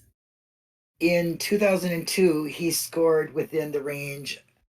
I would need to refer to the report to give you an exact number. Are you able to find that quickly? I certainly can. Why don't you look at Exhibit 217 and find that for us, please?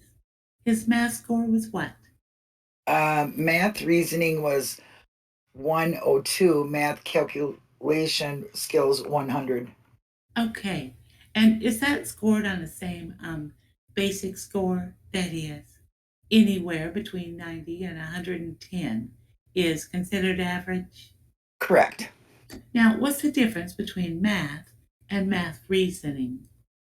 Math calculation would be where he's required to do some possible adding, subtracting, multiplying, dividing, just solving the basic problems that are in the book. Reasoning, he needs to apply the skills he has, which may include some story problems that he would need to figure out how to set up and solve. And it's within that test, that is, when provided with a story problem or when given a set of facts that he has to apply, Brendan actually achieved, if we're going to be technical about it, over and above average. 102, isn't that true? Average. 102 would be solid average range. All right. Mm-hmm. So these results, that is either 93 in processing or problem solving, or the 102 or the 100 results, supported your conclusions that Brendan does not have any cognitive disabilities. Isn't that correct? Correct. As a school psychologist, are you also called upon on occasion to assess and to make recommendations about some behavioral problems? Yes. Now, behavioral programming, at least within a school district, and Michigan's no different than other school districts, can include some specialized classes. In fact, can include segregation of students from what's called the general population. Isn't that true? Correct. Now, was Brendan a behavioral problem at Michigan? No. Did Brendan exhibit any difficulties with acting out at school or in or demonstrating an inability to follow direction? No. and direction, meaning regarding behaviors Specifically, I'm talking about behavior Yes, at this point. If Brendan would have been unable, for whatever reason, an inability to conform, or would exhibit a propensity to act out in school, would it be likely that he would have been removed from general classes? over time we would try intervention first, but if that is not working, then we would look at other programming options. In fact, those programming options are called ED, or possibly emotionally disturbed classes for children. Is that correct? Correct. That wasn't Brendan. No. When you go through all these, what are called IEP, the individual education programs, and for Brendan it was for speech and language. When Brendan's mother involved in those program meetings. Yes. And to your knowledge and in reflection of the exhibit 217, did Brendan's mother ever express any particular concerns that she had with Brendan? Let's talk behaviorally first, okay? Behaviorally, can I refer to if it was documented? Yeah, well, don't you do that? Okay. Did you say 217 in the binder? Okay. Are you referring to the last IEP meeting? Can I ask, or And that's the most relevant in the fall of okay. 2005. Are there any behavioral notes Okay. that are included? In the IEP, it was indicated that she would like him to continue to maintain an assignment notebook. Okay, so other than mom would like him to keep an assignment notebook, there were no other problems that were noted at home behaviorally. Behaviorally, no, not that I recall. Okay, let's talk about memory just a little bit. Because I know that, one of the notes that Mr. Fremgen had you read, it talks a little bit about memory. Isn't that right? Correct. Are you familiar with different kinds of memory? Yes.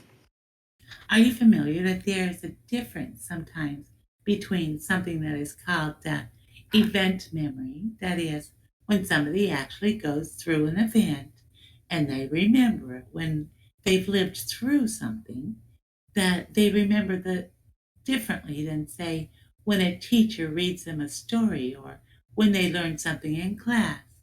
There's a difference in those two kinds of memory. Yes. Now, from an academic standpoint, the memory that you're most concerned about and the memory that Mr. Fremgen had you read about is that second kind. That is, the memory that has to do with learning and what he can remember from a classroom setting. Isn't that true? Correct. You didn't test for, and I assume you don't have an opinion as to Brendan's ability to recall or remember things that he's actually lived through. That's true, isn't it? True. Do you still have Exhibit 224 with you? Yes. Mr. Fremgen asked you to read something. I think it was on the second page. He highlighted something for you to read. Do you see that? Yes. I'm going to ask you to read the line just before what Mr. Fremgen asked you to read. Could you do that for me, please? He will respond when called on by teacher if he knows the answer. If not, he shrugs his shoulders. So, from an educational classroom standpoint, when Brendan was called on in class and he didn't know the answer, that note reflects he just shrugged his shoulders. Isn't that right? Correct. Nothing in that note that says when Brendan didn't know an answer, he just made something up. He just made up some false statement. Note doesn't say that, does it? It does not. In the final area of questions that I have for you, Ms. Schoenenberger Gross, comes in the area of suggestibility. And there are some students within the Mishkat School District that you identify, and in fact, your staff expresses concerns about being overly suggestible. We wouldn't probably use the term suggestible, but we would perhaps use the term easily influenced. And yes, there are. All right. And if there's a student in Mishkat, in the Mishkat School District that you've observed as being easily influenced or easily led, is that something that would be addressed either through programming or discussions with teachers or discussion with parents? Yes. And that's happened before at Mishkat, hasn't it? Yes. Now, last question I have for you is, did the Mishkat District ever identify that Brendan Dassey was easily influenced or easily led or suggestible such that you addressed with either a teacher or a parent that particular observation? There's nothing in the records to indicate that was an area of concern. That's fine. Thank you for coming. That's all I have, Chad. Redirect. Yes, please. I'm going to show you what's been marked as Exhibit 223. Do you recognize that document? Yes. During some of the questions by Mr. Kratz, you were referring to the test results. I believe one specifically was the Woodcock-Johnson. Yes. And Excuse me, could you have her identify the document? I'm sorry. What is that document? This is a copy of my report from the testing that I did October of 2002. And is this where you were testifying to as far as some of the numbers in regards to the for instance, the Woodcock-Johnson? Yes. Okay, and so this would be the actual report where some of the questions came from Mr. Kratz in regards to, for instance, that one test and some other tests in regard to cognitive abilities, correct? Correct. Now, the actual test result of the Woodcock-Johnson general intellectual ability was what score? 78. And is that average, below average, or what? What would you, how would you describe that? That would be a borderline to below average range. Referring to that same exhibit on page 2 under your observations and discussion? Yes. Can you read the second sentence under that, your observations and discussion of assessment results? In the first paragraph? The first paragraph under that subsection, correct. Okay, he guessed on the items that he was not sure about at times. So at times when he didn't know answers, you're saying he guessed at them? Yes. Now, the attachment to that to your report indicates actual test score results and his percentile ranking, correct? Yes. And under the observations and discussion section of your report, you actually reference for instance, if you can go down, that second full paragraph, probably 3/4 of the way down, where it indicates Brendan obtained a cognitive efficiency standard score of 73. Yes. Okay. And the percentile ranking is what? 4. What is the significance of that? What does that mean? That means that on a particular area, Brendan scored as well as or better than 4 out of 100 students his age. So just to make sure I'm clear, 96 people would have scored better than, out of 100, would have scored better than him in regards to the cognitive efficiency test? As well as or better than him. as well as or better. Mm-hmm. And right after that, you comment about his short-term memory abilities. Can you read that line? Brendan's short-term memory abilities are within the low below average to borderline average. Now, you testified on cross that generally Brendan was in mainstream classes at Mishicot, correct? Correct. And but you would agree that based on if you need to review the IEPs, his fourth grade reading level, or excuse me, his reading level was at a fourth grade level, or do you recall what level he was listed at reading? I'm going to Judge, if I may interpose an objection, I'm not sure that this jury needs to consider anything about Brendan's reading level. I didn't hear any testimony about any reading ability.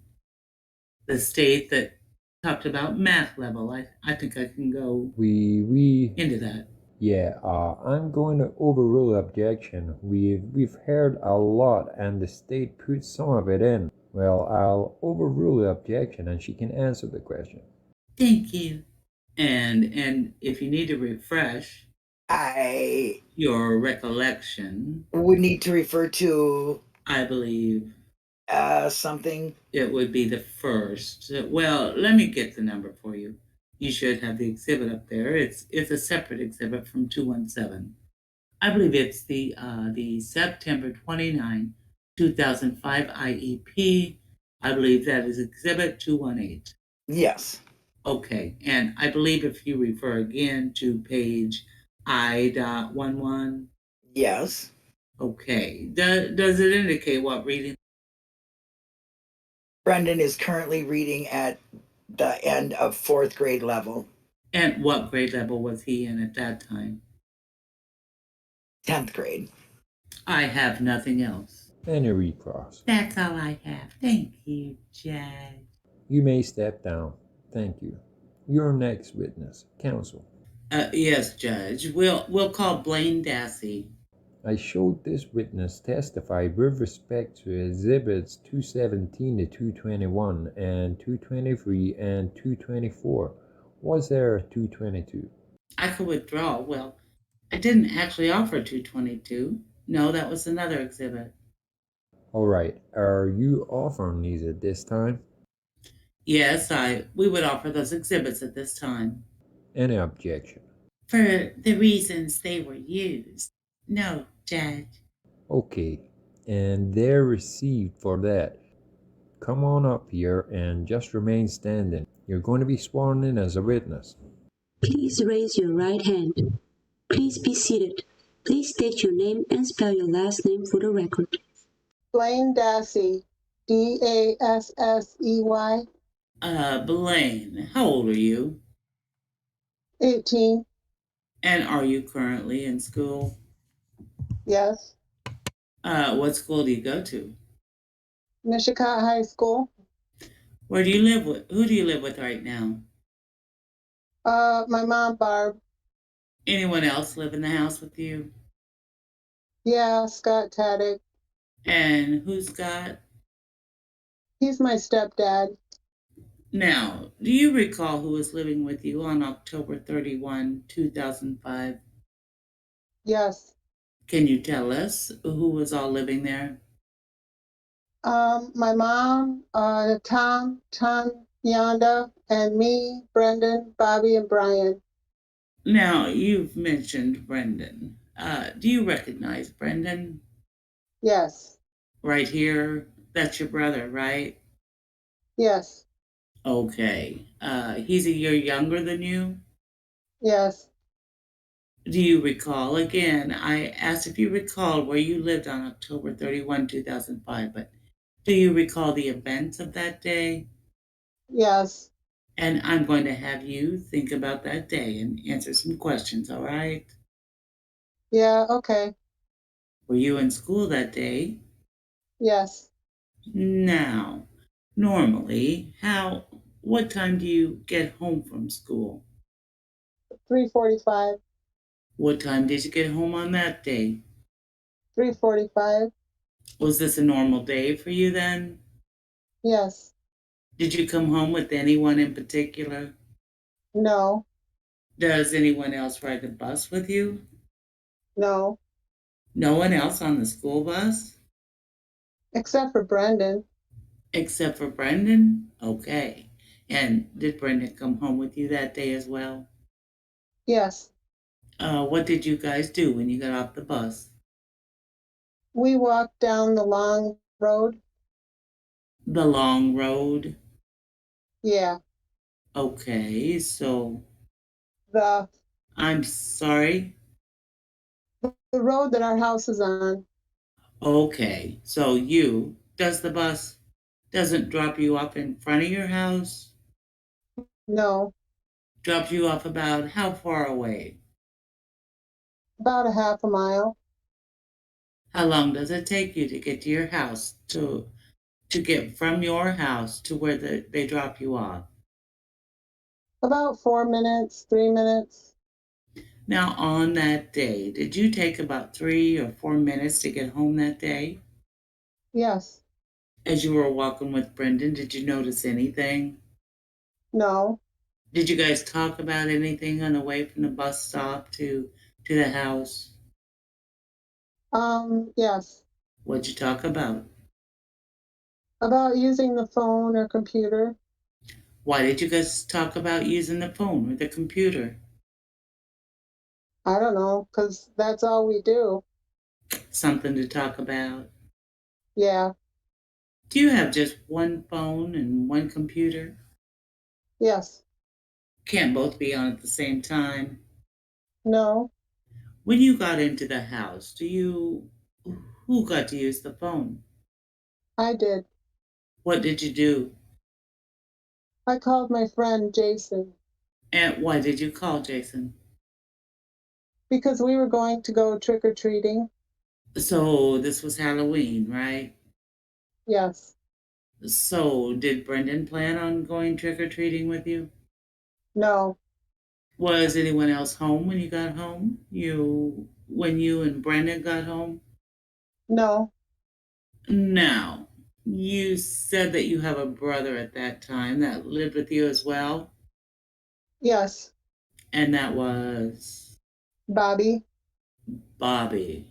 Bobby was not home, No. but did Bobby get home at any time that afternoon when you were there? I don't remember. No, I don't think he was. You don't think so? He wasn't there. So, after you got done talking to Jason on the phone, what did you do? Went on the computer. And how long were you on the computer? About 30 minutes.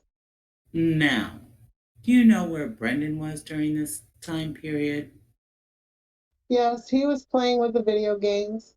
So you have a separate, do you have separate rooms or are you in the same room?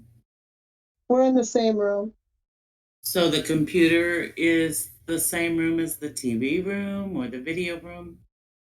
Yes. Did Brendan ever leave? No. At what time did you actually leave then to meet Jason? About 5:20. Did you have supper? No. Yeah. You did have supper? Yes. Who made supper for you? Me and Brendan made it.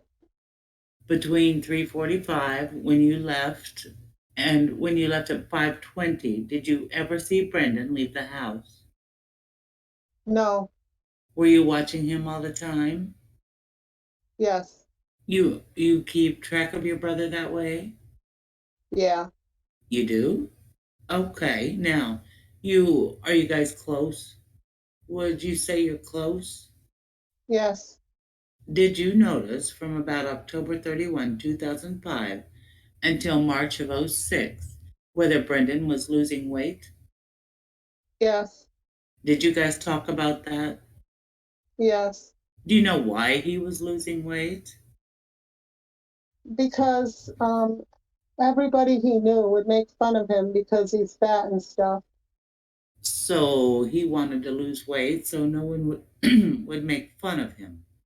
Yes. Did that same period of time, did he seem to be overly emotional? Do you know what that means? Yeah.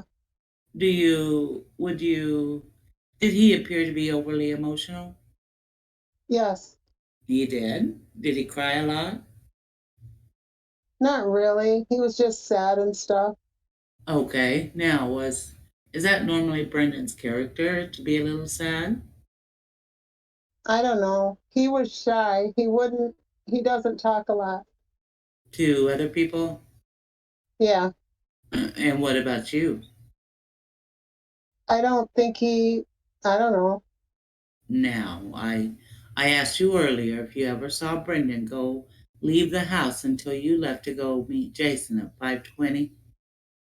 Yeah. Did you ever leave the house? No. Never went outside at all? No. At any time, did you guys look out the window? No. Do you know if Brendan looked out the window? No.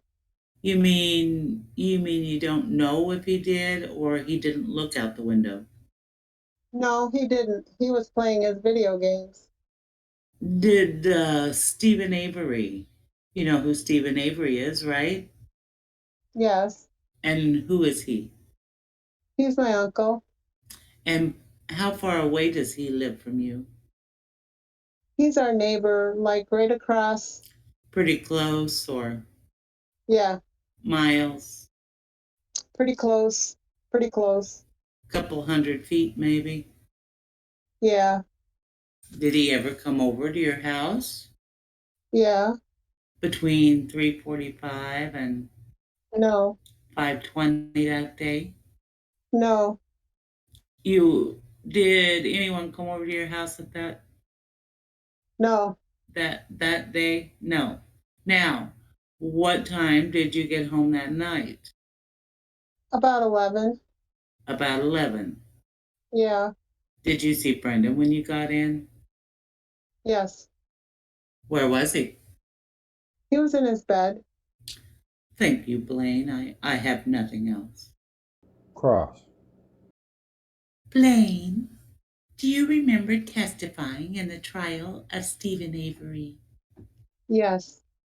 Do you remember in that trial being asked the question when you got home at 11 or 11:30 if you saw Brendan in your bedroom? Yes. Do you remember being asked that question? Yes. What did you tell the jury at that time? That I didn't see him. That you didn't see him, right? Now, in the last 4 weeks, has your memory gotten better? Yeah. It's gotten better in the last I 4 weeks? I can remember. You can remember better now? Yeah. I'm sorry. Yes. Okay, has nothing to do with your brother being on trial this time, does it? No. You said that you went trick-or-treating on the 31st. How old are you? 18. 18.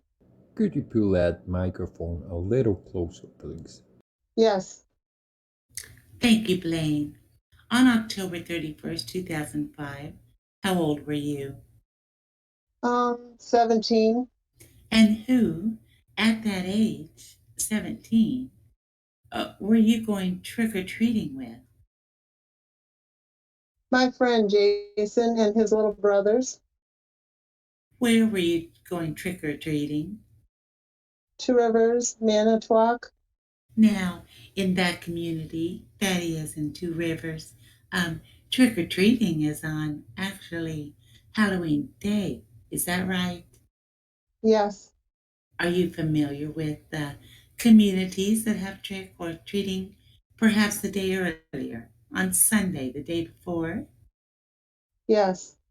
And do you know around the Mishicot area if there were any communities, as you think back, that had trick-or-treating on that Sunday? I don't remember. Did you go trick-or-treating on that Sunday? That is, the day before? No. Outright. You told Mr. Fremgen that as you walked home, or as you walked down the path, and I'm going to show you what has been received as exhibit number 71. As you walk down this path, this road actually goes all the way up towards your grandmother's house. Yes. Is that right? You have to wait until Okay. I finish asking the question, all right? But as you walk down towards your house, you told Mr. Fremgen that you didn't see anything, or that you didn't see anything unusual. You remember saying that today? Yes.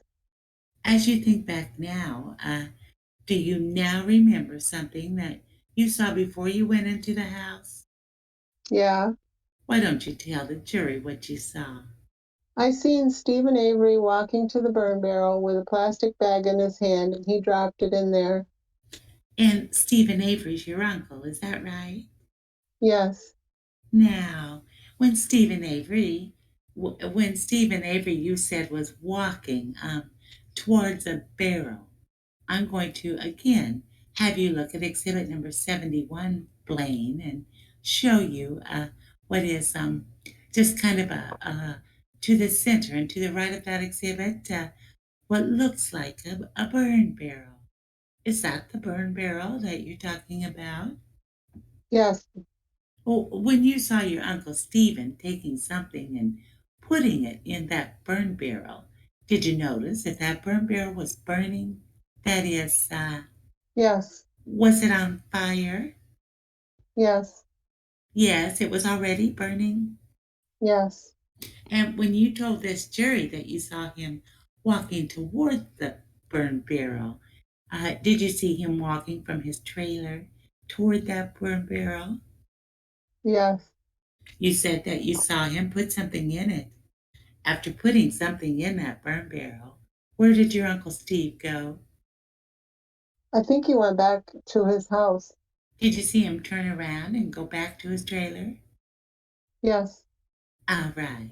Now, you told this jury today that you left at about 5:20 to go to your friend Jason's. Is that right? Yes. How did you get to Jason's that day? His mom, Carmen Weinch.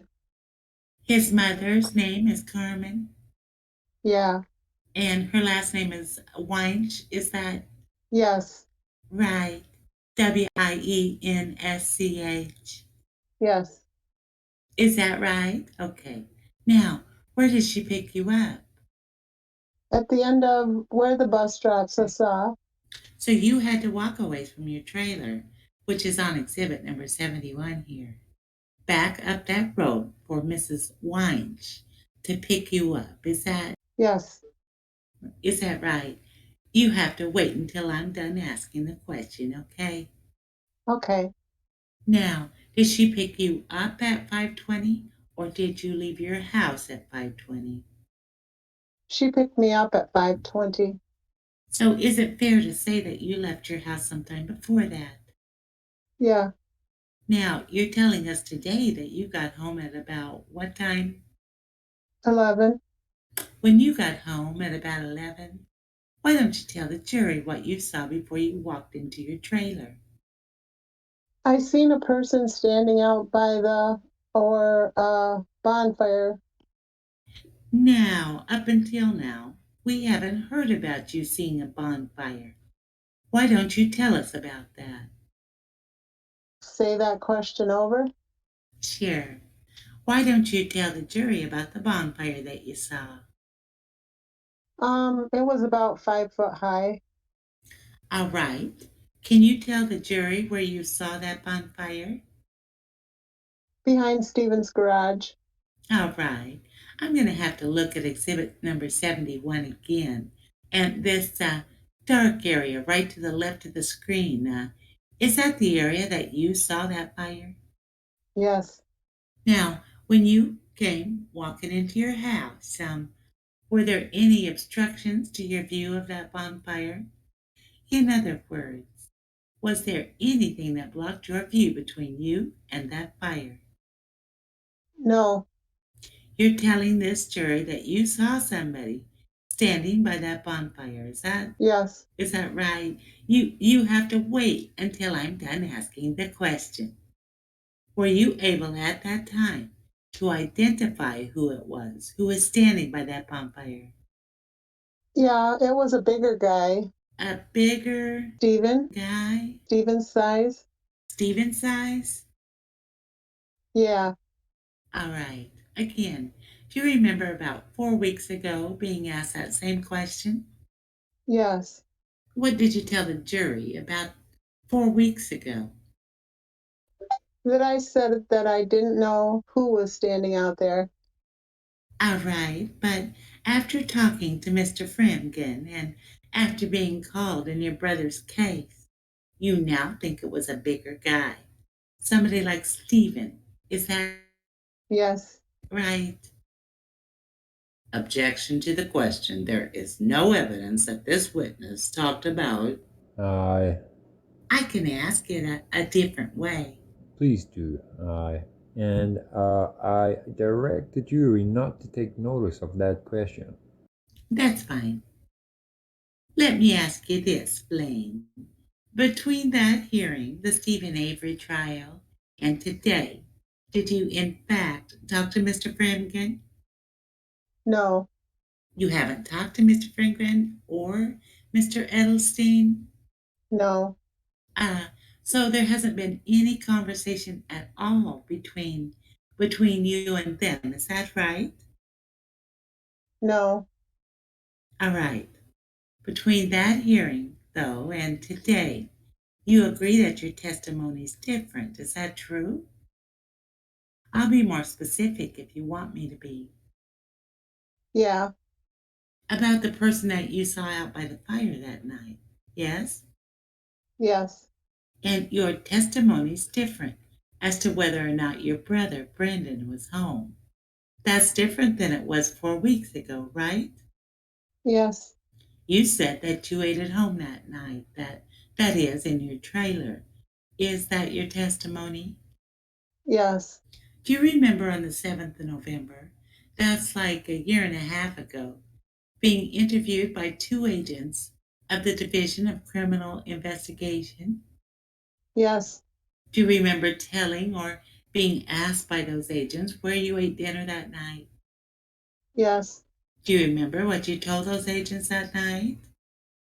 No, I don't remember. Remember telling them that you had dinner at your friend Jason's house that night? No. No? You don't remember telling them that? No. Okay. Now, your Uncle Steve had a vehicle, which was called a Suzuki Samurai. Do you know what I'm talking about? Yes. Let me just get to that exhibit number. I'm showing you exhibit number 117. Do you recognize that vehicle? Yes. What is that? That's his Suzuki. And you knew that to be your Uncle Steve Suzuki? Suzuki? No, it's my grandpa's. Okay, I'm sorry, but you recognize it in this photo at least to be in your Uncle Steve's garage. Is that right? Yes. Now, on the 31st, that is, on Halloween, do you know where that Suzuki was parked? Yes. Can you tell the jury, please, where on the 17th that was parked? It was on the outside on the left side of the garage. All right, I'm going to show you what's been received as exhibit number 67.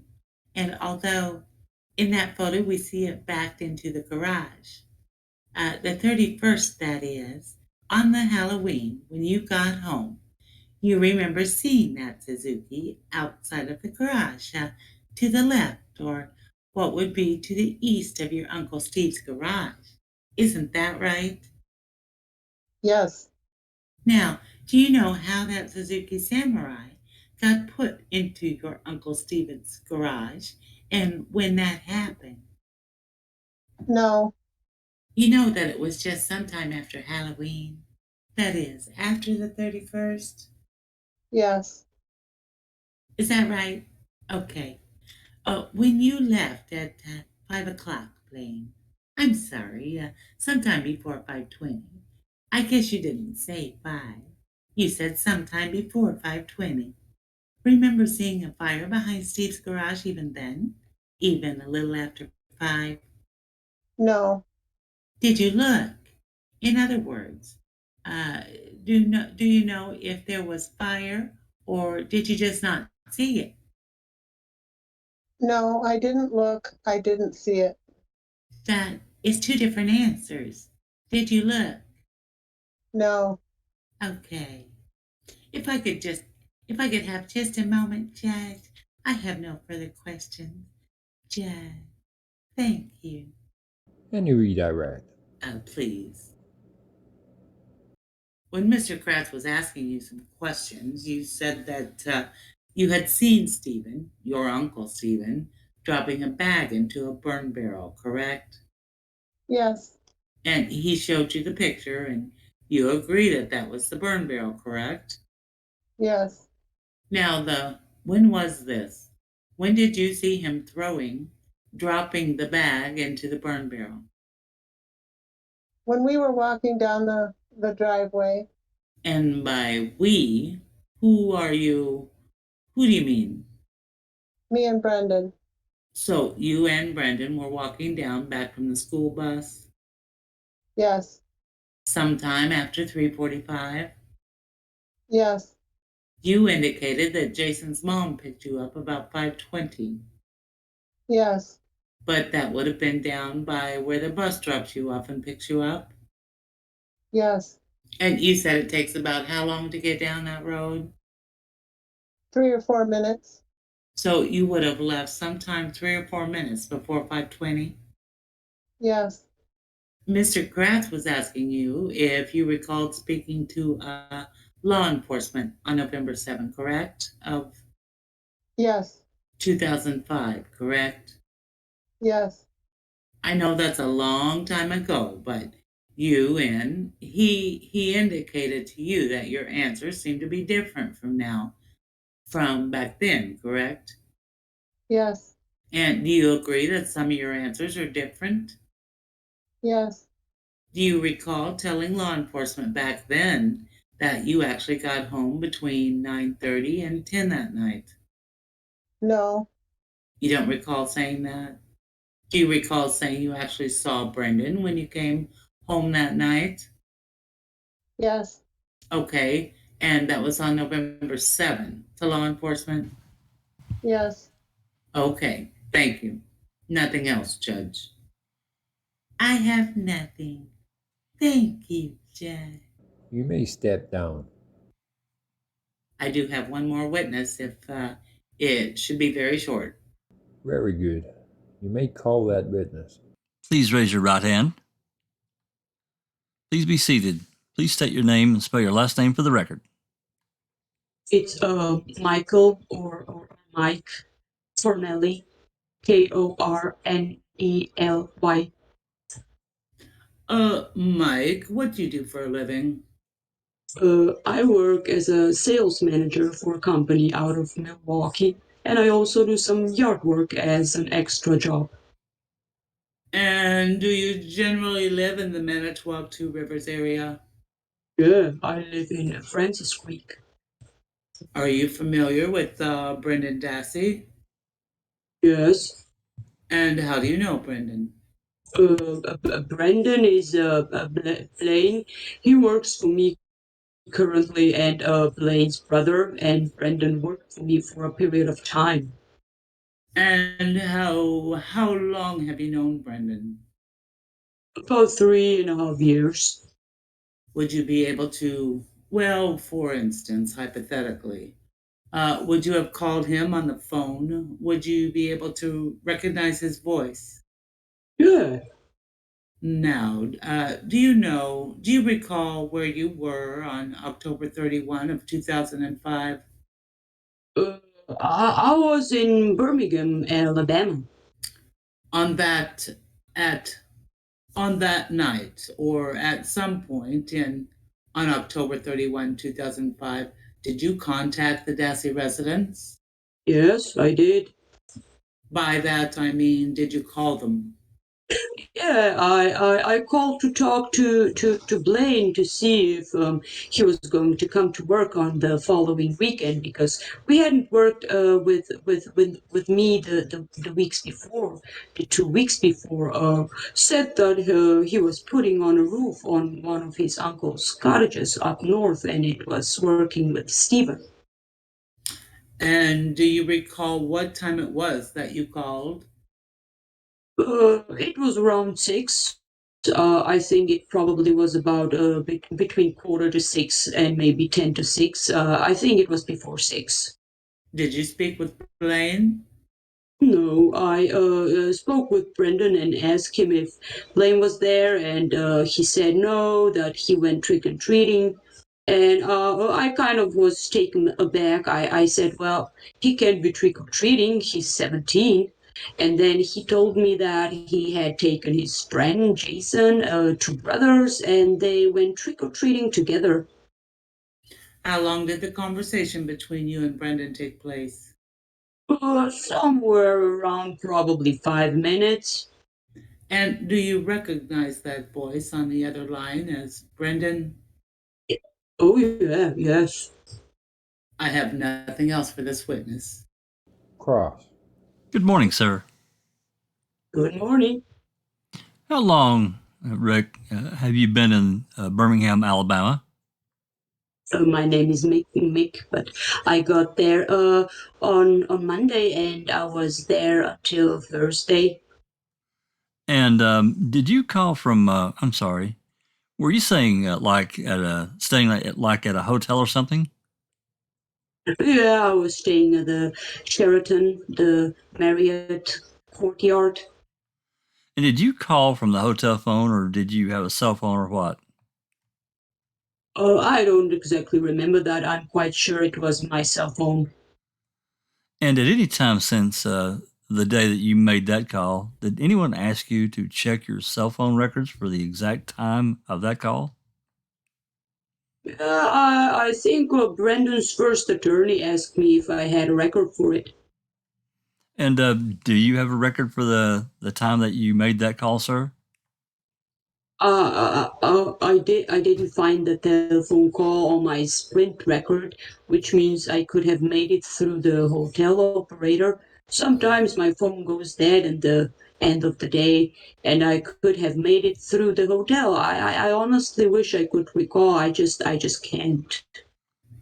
Do you recall on November 7, 2005, which would have been shortly after, 7 days after October 31st?